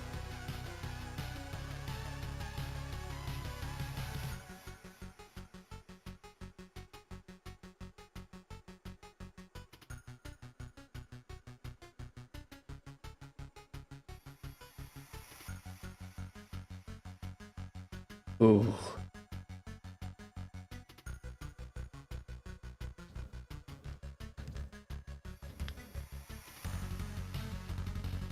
What's the name of this though? Shenanigan? Like,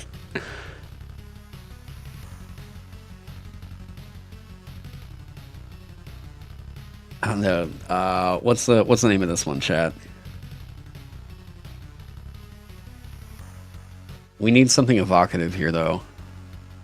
Like, we've really got to be able to sell this. We need a punch.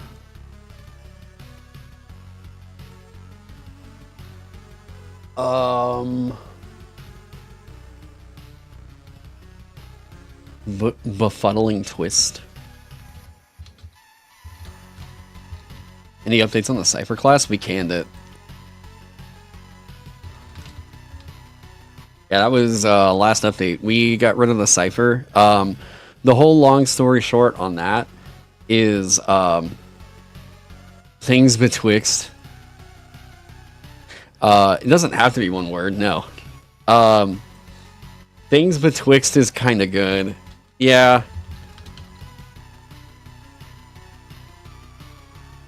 Yeah, we're gonna just do that. Things betwixt. We get the Dark Souls reference. Things betwixt. You can use your action to magically swap places with the target of your hex, provided they are no further than far from you. Like, yeah. The old alleyman, but the old alleyman was borrowing stuff from Dark Souls. Damn, that's good. I don't know, man. You can use your action to magically swap places with the target of your hex.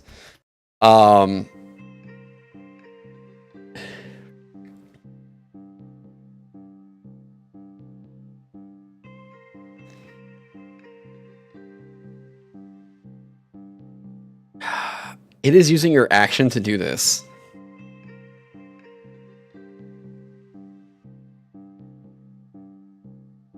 And if you have a giant hex with this,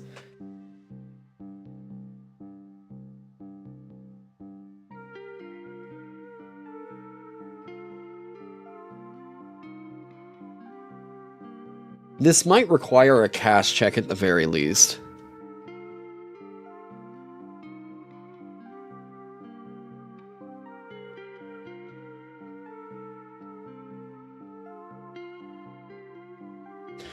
It's really good.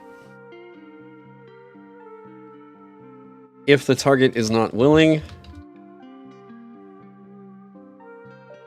this requires a cast check to work.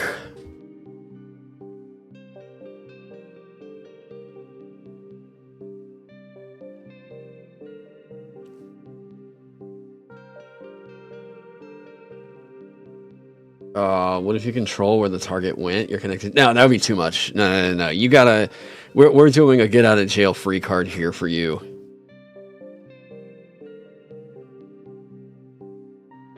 You must well, you could just say that.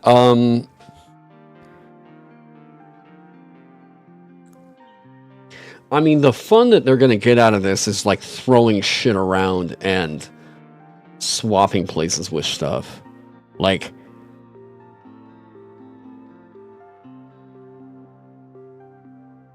I mean, the funny thing is, you know, hexing a goddamn rubber chicken and then leaving that behind.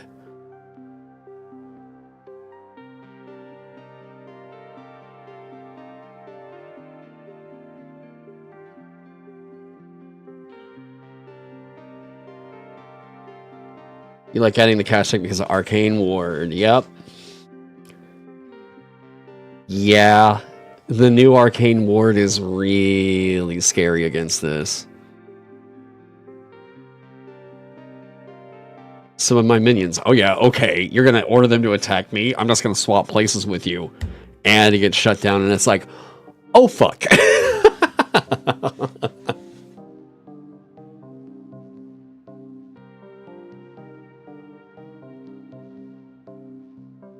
All right, what do we think, chat? Let me know. I don't know. Give me a scale of 1 to 10. How are you feeling about this? 1 being bad, 1 being bad, 10 being like, yes, this is awesome, fun, incredible. This feels very witch. Leave it. This feels. The witch would not be the same without this.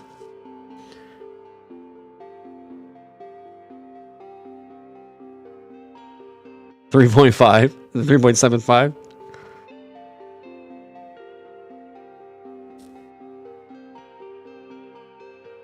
Because I like the idea that this feels trickstery.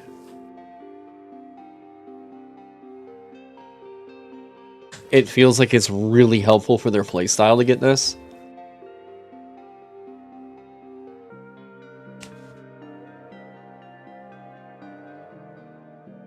Feels tricksy. Yeah, good original feel. This is really specific to the witch.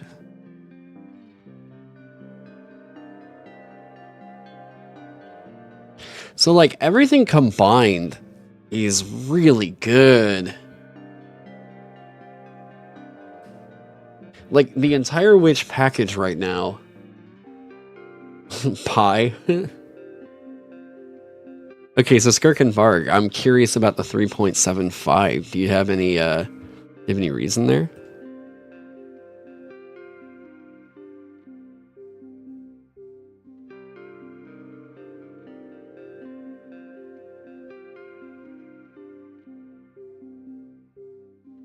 I personally don't get the witch fantasy, but you do think it's great for a trickster. I just associate the witch being more mystical. Like the ritual feature is very evocative.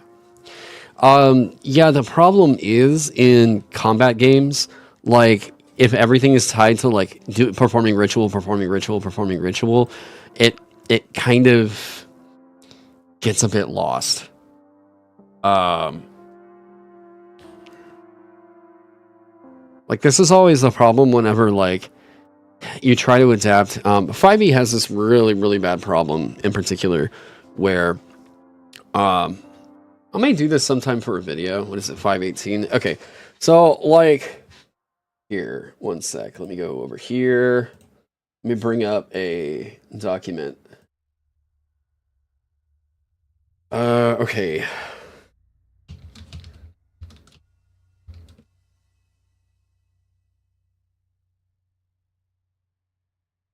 sure, this would be... I've always been meaning to do something like this for a while. I want to actually do it for a video that I know would really, really easily pop off.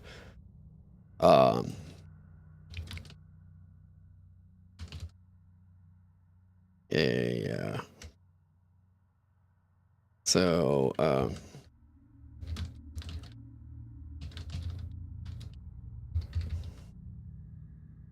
okay, I'm gonna scroll through this. I don't know. I know every time I do a document like this, people are always like, "Hey, can we see it? Can we see it?" I don't know. I'll get on this at some point once I actually have my thoughts fleshed out on it. Okay. Here. So, real quick, whenever it comes to like 5e class design, lots of things people like ask me about this straight up. So always keep in mind that Dungeons and Dragons 5e is a war game. Okay? Always keep in mind this is a war game. I know that it can be multiple types of games, but the core experience of D&D 5e is tactical combat. The overwhelming majority of features are given for combat. I know that you can say some features are not given for combat. I know that people could bring up all kinds of semantic disagreements about this. Overall, this is the number one rule in here. All right, like just trust me. Just trust me. Okay. The overwhelming majority of features are given for combat. Now,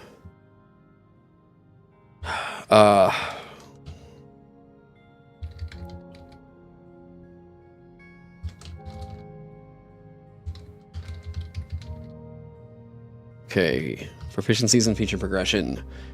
Proficiencies, saving throw. Always give one strong and one weak saving throw. Never too strong or too weak saving throws. Okay. This is just proficiencies granted at third or first level, right? Always give one strong and one weak saving throw. Never give two strong or two weak saving throws. What does this mean in here? Strong saves, weak saves. Dexterity, Constitution, Wisdom, weak saves, Strength, Intelligence, Charisma, right? They're only going to either get one or the other. This is one of the main, like, what do you call it? Like linchpins or whatever. This is one of the main, like, keystones to designing any class whatsoever, right? In 5e, you have to obey this rule. To be able to be like, well, I don't want to. Okay, sorry, you have to. All right. This is a truism. You can try to debate it all day long. You can allow something to work at your table or do whatever. 5e design is this right here. Hit die size. All right, let's do this. Boom. Hit die size. Directly corresponds to the intended zone or the character where they will likely be in combat. Okay. Hit die. Zone. D6 backline. D8 midline. D10 front line. This is this cake. All right. This is what you've already made, isn't it? I don't remember if I have actually. I know I get people requesting that I make it a lot, but I don't think I have. Okay, so your zone, backline, this is as far away from any enemies as possible. Midline, this is, you will pop in and out of the front line, but for a majority of it, you're going to be trying to stay out of enemy melee attacks. A lot of really, really big heavy hitters are doing that big heavy hitting from melee attacks. So midliners, you want to pop in, do your damage, pop out, pop in, do your support, pop out. Like that's the entirety of their play style. Frontline, this is straight up, you want to get up in the enemy's face, hit it really hard with the offenses that you have, and stick to them. You're going for heavy armor class, lots of resistances. It's rare that you'll get immunities, but like if you can get them, very cool. But they need to get something in here. Okay, so that's saving throws, hit die size, feature progression. Okay. Feature progression is the thing that... Oh, god damn it. Feature progression is a thing that I see some people getting wrong quite often. And yes, there is a right or a wrong way to do this. First level. Second level. I'm going to really just try to outline the big beats right here. Where you should get your subclasses. And again, this is for 5e. I know that they're changing shit for the new edition, but like, at least this is how it works for 5e. Spellcasters will get their subclass at first if the source of their magic is the reason why they are that class. Sorcerer, Warlock, Cleric. Right? It's that cake. Now, if they don't get it, why did they get one at first? Here.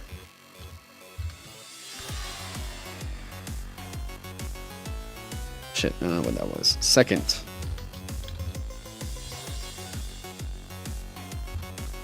Spellcasters should have full casters. Here we go.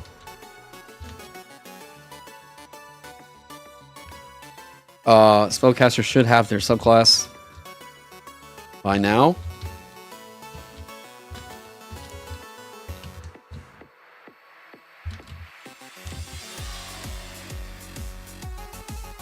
Otherwise,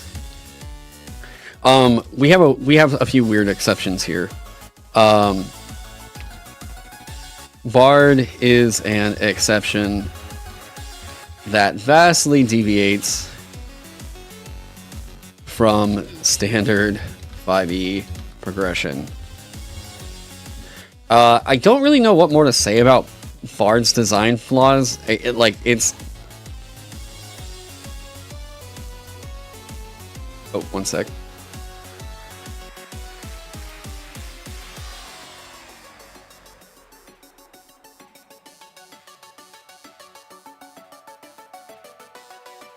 Where's the Don't Buy New D&D Books banner at? No, it's don't pre-order the digital ones.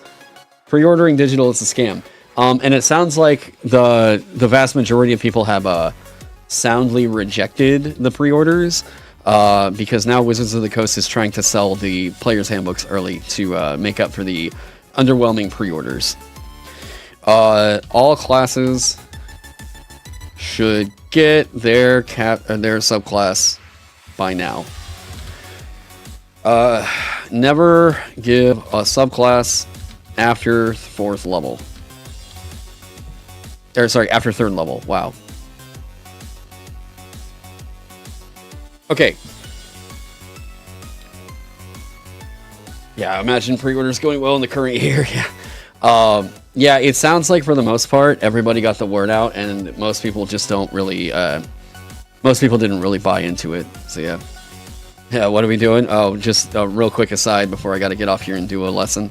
Okay, so 1st level, 2nd level, 3rd level. We need a playstyle defining feature. Specifically, that key off its zone.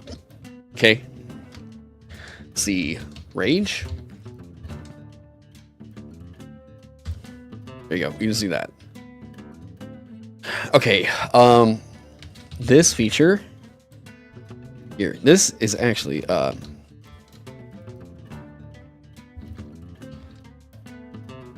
is it 2 M's?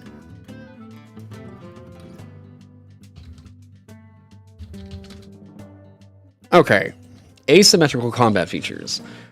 This is one thing that I have meant to kind of get more into since I've started rethinking some terms around like discussing 5e design.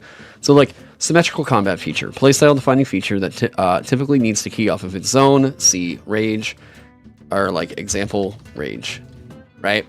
The more exciting features tend to establish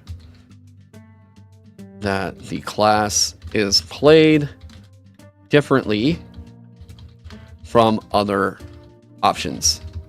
Okay, I would say for this is example, Bardic Inspiration. Cool. Playstyle defining feature that typically needs to key off of its own. The more exciting features tend to establish that the class is played different from other options. So an example here being Bardic Inspiration, right? This is what I'm calling the asymmetrical combat feature. This is a thing that this class is doing that other classes don't. If you've been working on something like a, let's just say, we've seen a lot of kind of anti-paladin features, right? Where people are like, I would like to make a, evil paladin. Without an asymmetrical combat feature that isn't really a reskin of anything else, those concepts fail. They don't really get the attention. They don't really establish something brand new.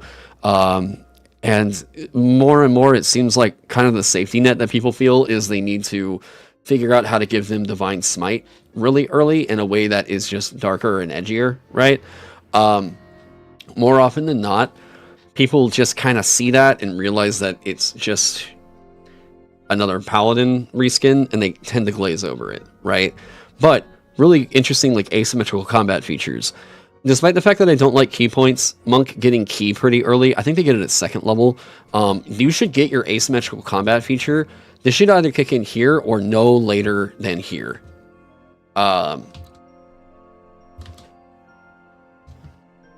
Delayed asymmetrical combat feature. If L1 was too crowded, for the asymmetry, it has to click on here. Fuck, am I remembering this right? They get wild shape at 2nd. The reason why Druid gets wild shape, if I'm remembering that right, someone in chat remind me if I'm wrong. Druid's getting wild shape at 2nd level, right? Yes? Yes? No? I'm gonna eat some black licorice while we do this. Yes? No? I just don't want to pull up D&D Beyond right now. Yeah? Okay, thank you. So, they're getting their asymmetric feature that's kicking on in here. You can say meta magic is one of these, right? Meta magic, wild shape. I wouldn't say arcane recovery is in here. Divine smite, right? That's where these are kicking in. And I would actually say divine smite, meta magic, wild shape.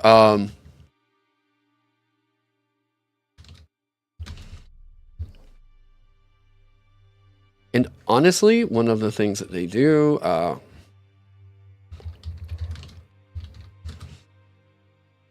cunning action, divine smite, meta magic, wild shape. That's where that's kicking in.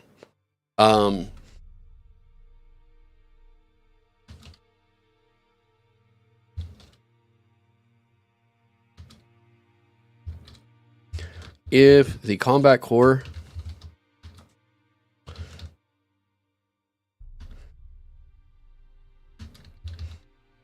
hasn't clicked on yet, it should at least establish the zone by now. Zone here, yeah.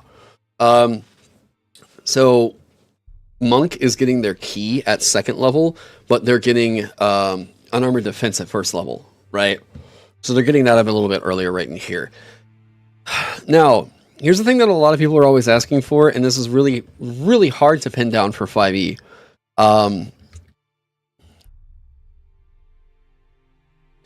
When do ribbons come on?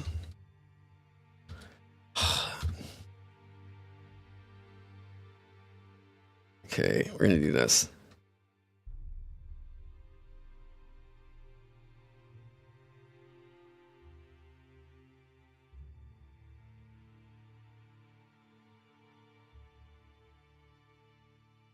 Right here. Damn it. Okay, when do ribbons come on? So, ribbons are light load, small mechanics with little tax on the power budget. However, the addition of ribbons tends to cause a negative reaction from players looking for features with some bite.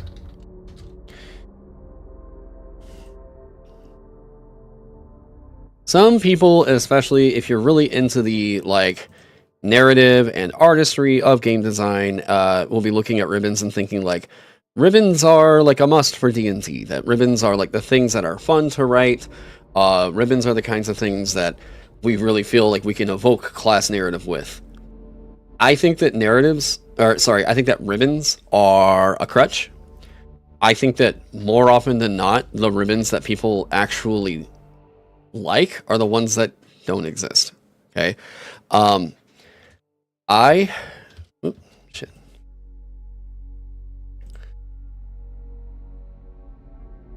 No matter the thought, ribbons tend to get a negative reaction in practical play. Reaction or cause confusion in practical play. If you write a thing that is like, whenever you're in this kind of a settlement, you get some people really like you. They've tried doing that. This is not really weight. It shouldn't. This is a waste of page space. In 5e, there's features that we have that are like druidic, right? Druidic has 0 weight. Any kind of supporting evidence for the mechanical weight of druidic only comes in the form of anecdotal evidence. Okay, so whenever people are like, well, because of druidic, I left a message behind and did this thing over here and yada yada yada, and it's like, okay, but like, there's other spells that can do things like that. Whenever I use Thieves' Cant, it allowed me to get into this club and yada yada yada. Okay, well, it sounds like something a background could handle, right? Through your background, you were able to establish this connection over here and whatever. There's plenty of things that ribbons, I guess you could say, could do to feel good. Anytime I've ever written one, I will look at any of my reviews in the past, and ribbons are always the places where people feel an immediate slump in the excitement of a class. My recommendation is to not write ribbons.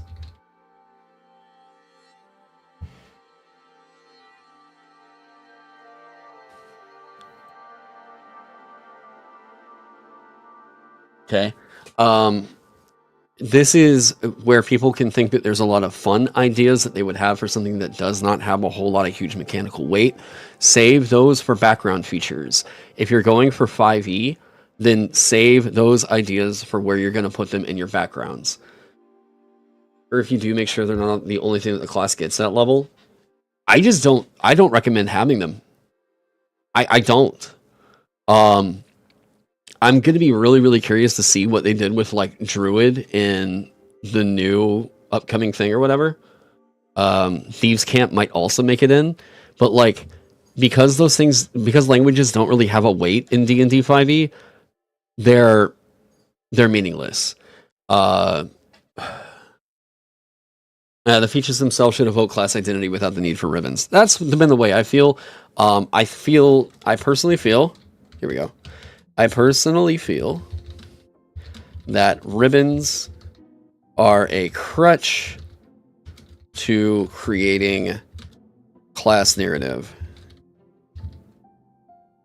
rather than writing evocative class features. I don't like a feature that just tells me you're a druid. You're a druid, right? No, something needs to like make me feel like it's a druid, right? What is it that makes me feel like I'm a cleric? If something is just saying you're a cleric, you're a cleric, you're a cleric, that's not a feature. And 9 times out of 10, they get bad feedback. A lot of what I'm letting you all know in here is feedback I have gotten on my own work. Okay, so as always, like take everything with that little grain of salt, I guess. Maybe Taron just didn't do it right. You can say a million different things, whatever. But overall, I would say that this is true. Don't write ribbons. You can just say fuck you, Taron. I'm going to anyways, and I'm like that's fine. But like, this is my experience. Okay. Second level delayed asymmetrical combat feature. This is where you'll probably see spellcasting kicks on for half casters. This has again changed in the new edition, but this is just how it was. See Ranger and Paladin. A part of this is also, I think Bard should have gotten. If you're ever wondering why I think like Bard for 5e should at least be a half caster, it's for situations like this right here. They already get so much at their first level to also get spellcasting on top of that. It should have come on like at second level. At the very least, like maybe they could have given you cantrips this early, but like, yeah, no, Bard needed, yeah. Hey, what up, Phil? Yeah, make a counter, strip it out. Yep. The more flower you get with your prose in this, the more likely people are just going to be like, you're wasting my time. You don't need a heavy word count in order to make a good product. This is something I desperately wish we could reinforce with more 5th edition writers. Your project does not need a big word count to be a good product. Again, your product does not need a big word count to be a good product. I have gotten so much more value out of books that are 1/10 of the size of the Player's Handbook. Like, those are some of my favorite books I've ever gotten.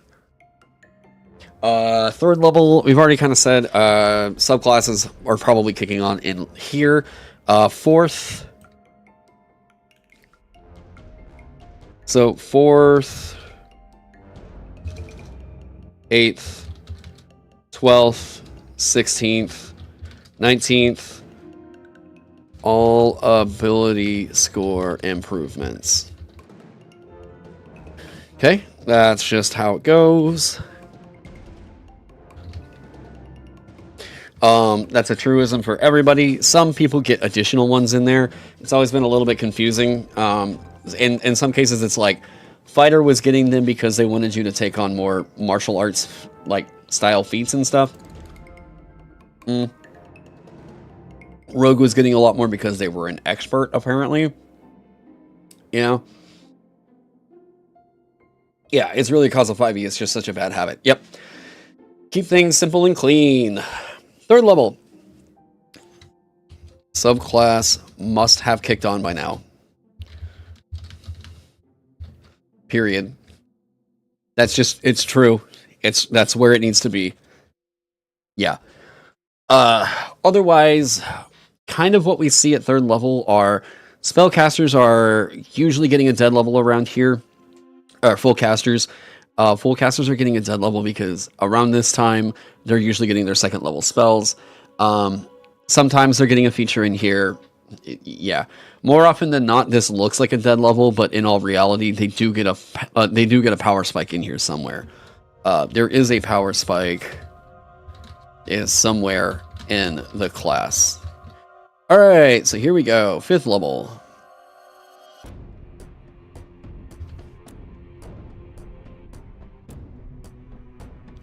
I'm gonna mark this actually as 5th.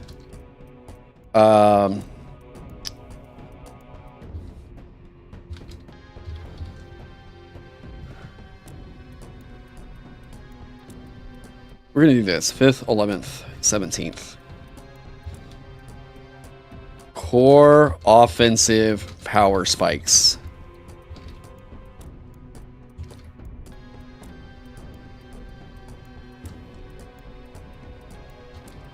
Extra attack or equivalent.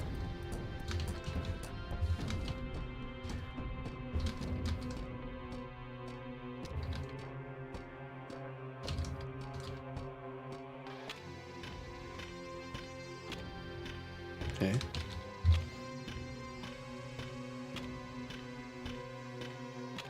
Sure. 11th. Extra attack or equivalent. Okay. There we go. 17th is tricky. This is a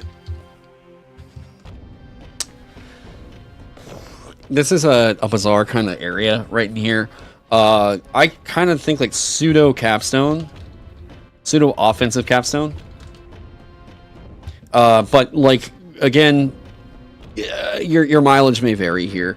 It wouldn't surprise me if they're no longer really obeying it as 17th level is where they're getting their pseudo offensive capstone. But at least for 5th level, this felt like an area where a lot of classes are getting a huge oomph. And what I would call a practical oomph, because you're probably going to have it for a little bit longer than your 20th level capstone stuff. One of my thoughts on some classes getting their subclass at level 1 compared to level 3, do you think it really causes that big of a difference? So the things that you have to worry about with level 1 subclasses is like multi-classing strength, of course, like always. Multi-classing strength, the things that I tend to worry about are like Warlock with Eldritch Blast, or I mean, Bard is already able to go and get Eldritch Blast, so like it's there. At the very least, they should have removed Eldritch Blast from the Warlock spell list. Wait, someone remind me. Actually, does the new Bard only get wizard spells? Or rather, does the new Bard get... Oh, shit. Does the new Bard have limited spell list access?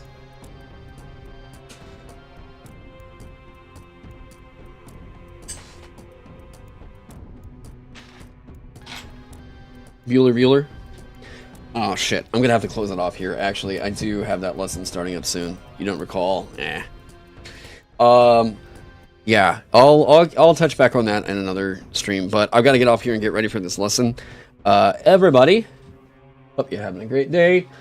I will kick you all over to... Who?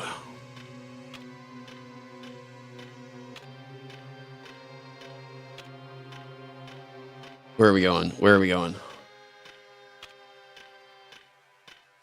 Yeah. We're gonna go to...